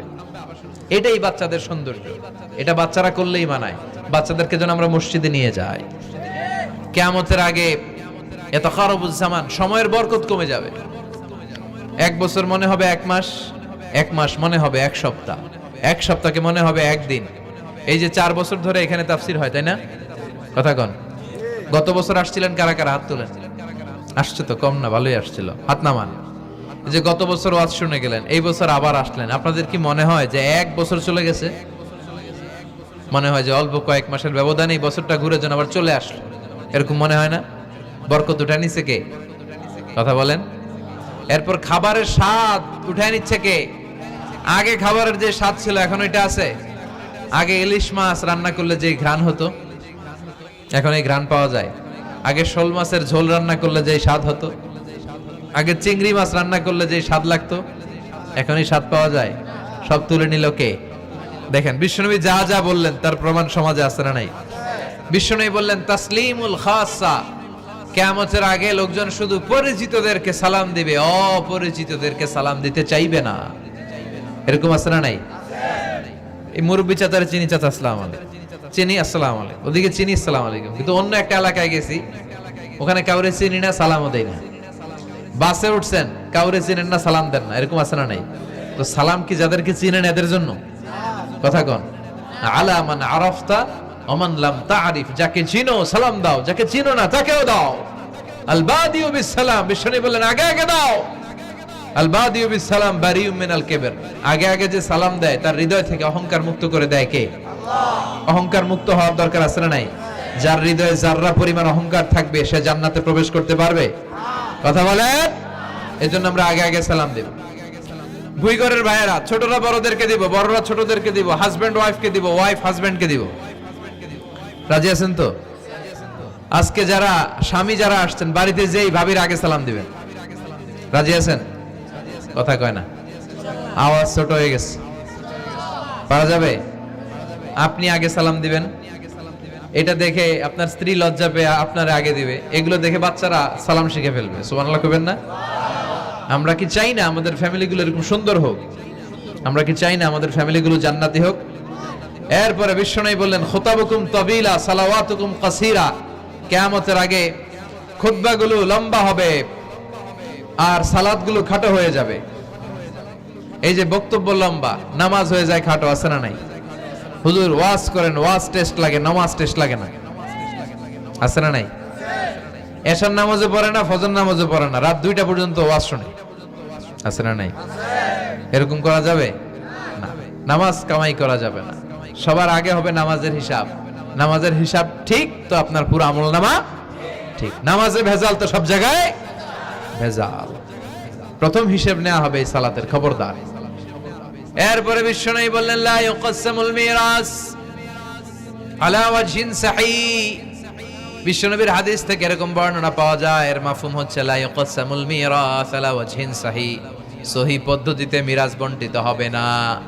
লিযযাকারি মিসলু হাদ্দিল উনসায়াইন, সব বাবাদেরকে আল্লাহ বললেন উত্তরাধিকারের বন্টন নীতি তুমি মেনে ছেলে মেয়েদের মধ্যে বন্টন করে দিবা। ছেলেরে দিবা যদ্দুর, মেয়েরে দিবা অর্ধেক। কার আইন?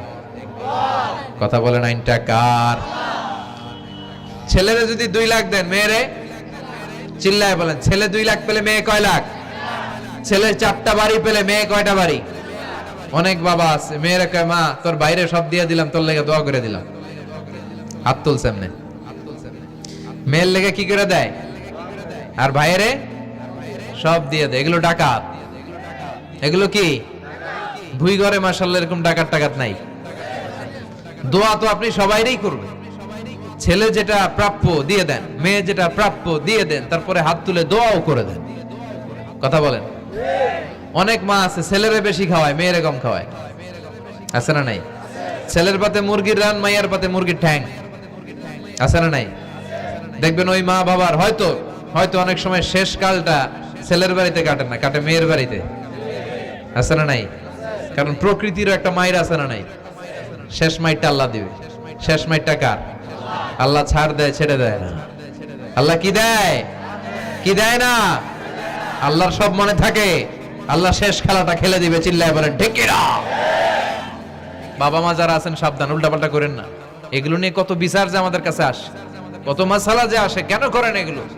সমানভাবে আপনি ইনসাফ করেন, কিয়ামতের দিন আপনার বিচার করার সময় আল্লাহ আপনার উপর ইনসাফ করবে।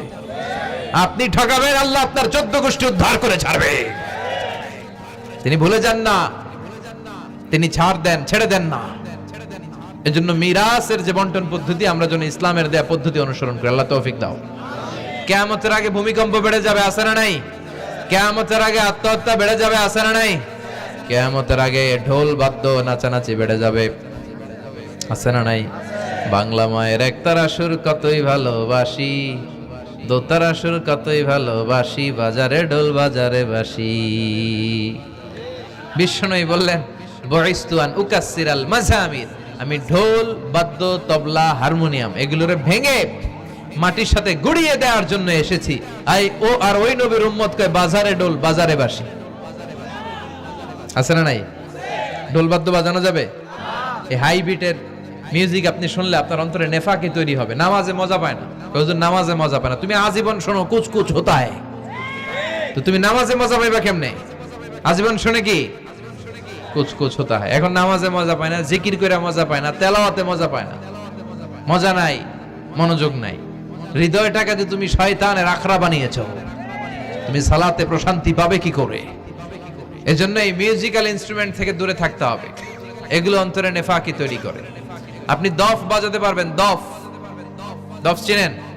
ঢোলের 2 দিক আটকানো, দফের এক দিক আটকানো, এক দিক খোলা। এটা বাজিয়ে আপনি নাশিদ পরিবেশন করতে পারবেন, সমস্যা নাই। বিশ্বনবী বিয়ের ক্ষেত্রে বলেছেন আলিনু আন নিকাহ বিদ-দুফুফ, এই দফ বাজিয়ে দফের ব্যান্ড পার্টি করে বিয়ের ঘোষণা দিয়ে দাও। ঈদের দিন বিশ্বনবী শোয়া কিছু ছোট্ট মেয়েরা এসে দফ বাজিয়ে নাচ গান করতেছে, ছোট মেয়েরা। সাইয়েদনা আবু বকর দেখে রেগে গেলেন, আমিজবারু শাইতানি ফি বাইতি রাসূলিল্লাহ, আল্লাহর নবীর ঘরে শয়তানের বাদ্য।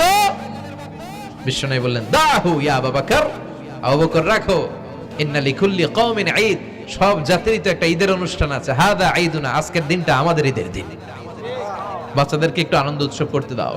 এই দফ বাজালে কোনো ক্ষতি নাই। বিশ্বনবী মক্কা থেকে যখন মদিনায় হিজরতে গেলেন, কোন পথ দিয়ে আমার নবী আসবে জানার জন্য মদিনার ছেলেমেয়েরা পাগল হয়ে গেল। ওই পথে দফ নিয়ে দাঁড়িয়ে রইল। বিশ্বনবী সাইয়েদনা আবু বকরকে নিয়ে আগমন করলেন, ওরা তালা আল বাদরু আলাইনা বলে বিশ্বনবীর ওয়েলকাম জানালো। সুবহানাল্লাহ পড়েন। তালা আল বাদরু আলাইনা মিন সানিয়াতিল ওয়াদা وجب الشكر علينا ما دعا لله دا أيها المبعوث فينا جئت من أمر المطاب جئت شرفت المدينة مرحبا يا خير دا طلع البدر علينا من ثنيات الوداع وجب الشكر علينا ما دعا لله دا পড়েন আল্লাহু আকবার। আমরা যেন এই সুস্থ সংস্কৃতির প্রচার প্রসার করতে পারি। ইসলাম বিনোদনের নিষেধ করে নাই, কিন্তু বিনোদন শুড বি হালাল বিনোদন, ঠিক কিনা? আপনি অসুস্থ সংস্কৃতির চর্চা করলে ওইটা আল্লাহ অ্যাকসেপ্ট করবে না। সংস্কৃতিটা হতে হবে সুস্থ সংস্কৃতি। আল্লাহ তুমি তৌফিক দাও। বিষ্ণুবী যা যা বললেন, ভুইঘরের ভাইয়েরা, তার প্রতিটি আমাদের আশেপাশে চোখের সামনে পেছনে আছে না নাই? এটা ফিতনার যুগ। কিসের যুগ? এই যুগে আমানতের খেয়ানত হবে, এই যুগে নারীরা বেপরদা হয়ে চলাফেরা করবে, এই যুগে নিজের ঈমান বাঁচানো কঠিন হয়ে যাবে। এই কঠিন বিপদের সময় আমাদেরকে বাঁচাতে পারে দুইটা জিনিস শুধু আমাদেরকে বাঁচাতে পারে। এক হচ্ছে আল্লাহর কোরআন, দুই হচ্ছে বিশ্বনবীর সুন্নাহ, ঠিক কিনা? এই দুইটা জিনিসকে মারির দাঁত দিয়ে আঁকড়ে ধরে রাখতে হবে, তাহলে সে পথভ্রষ্ট হওয়ার কোনো সুযোগ। This Quran and Sunnah hour way to জান্নাহ, ঠিক কিনা? আওয়াজ করে আমার সাথে পড়েন, কোরআন and Sunnah hour way to জান্নাহ। আওয়াজ বাড়ায় দেন, পড়েন, কোরআন and Sunnah hour way to জান্নাহ। এই কোরআন সুন্নাহ আপনাকে জান্নাতের ওয়েতে উঠায় দিবে, রাস্তায় উঠায় দিবে। এই কোরআন সুন্নাহর সাথে যেন আমরা সম্পর্ক বাড়াই, তাফসির মাহফিলগুলোতে যেন বেশি বেশি যাই, এলাকায় যেন ইসলামী হালাকা তৈরি করি, প্রশ্নোত্তর পর্ব তৈরি করি, এতে করে নিজেরা যেন সমৃদ্ধ হই, কোরআন সুন্নাহর সাথে যেন সম্পর্ক বাড়াতে পারি। আল্লাহ তুমি তৌফিক দাও। আর জোরে পড়ে আমিন।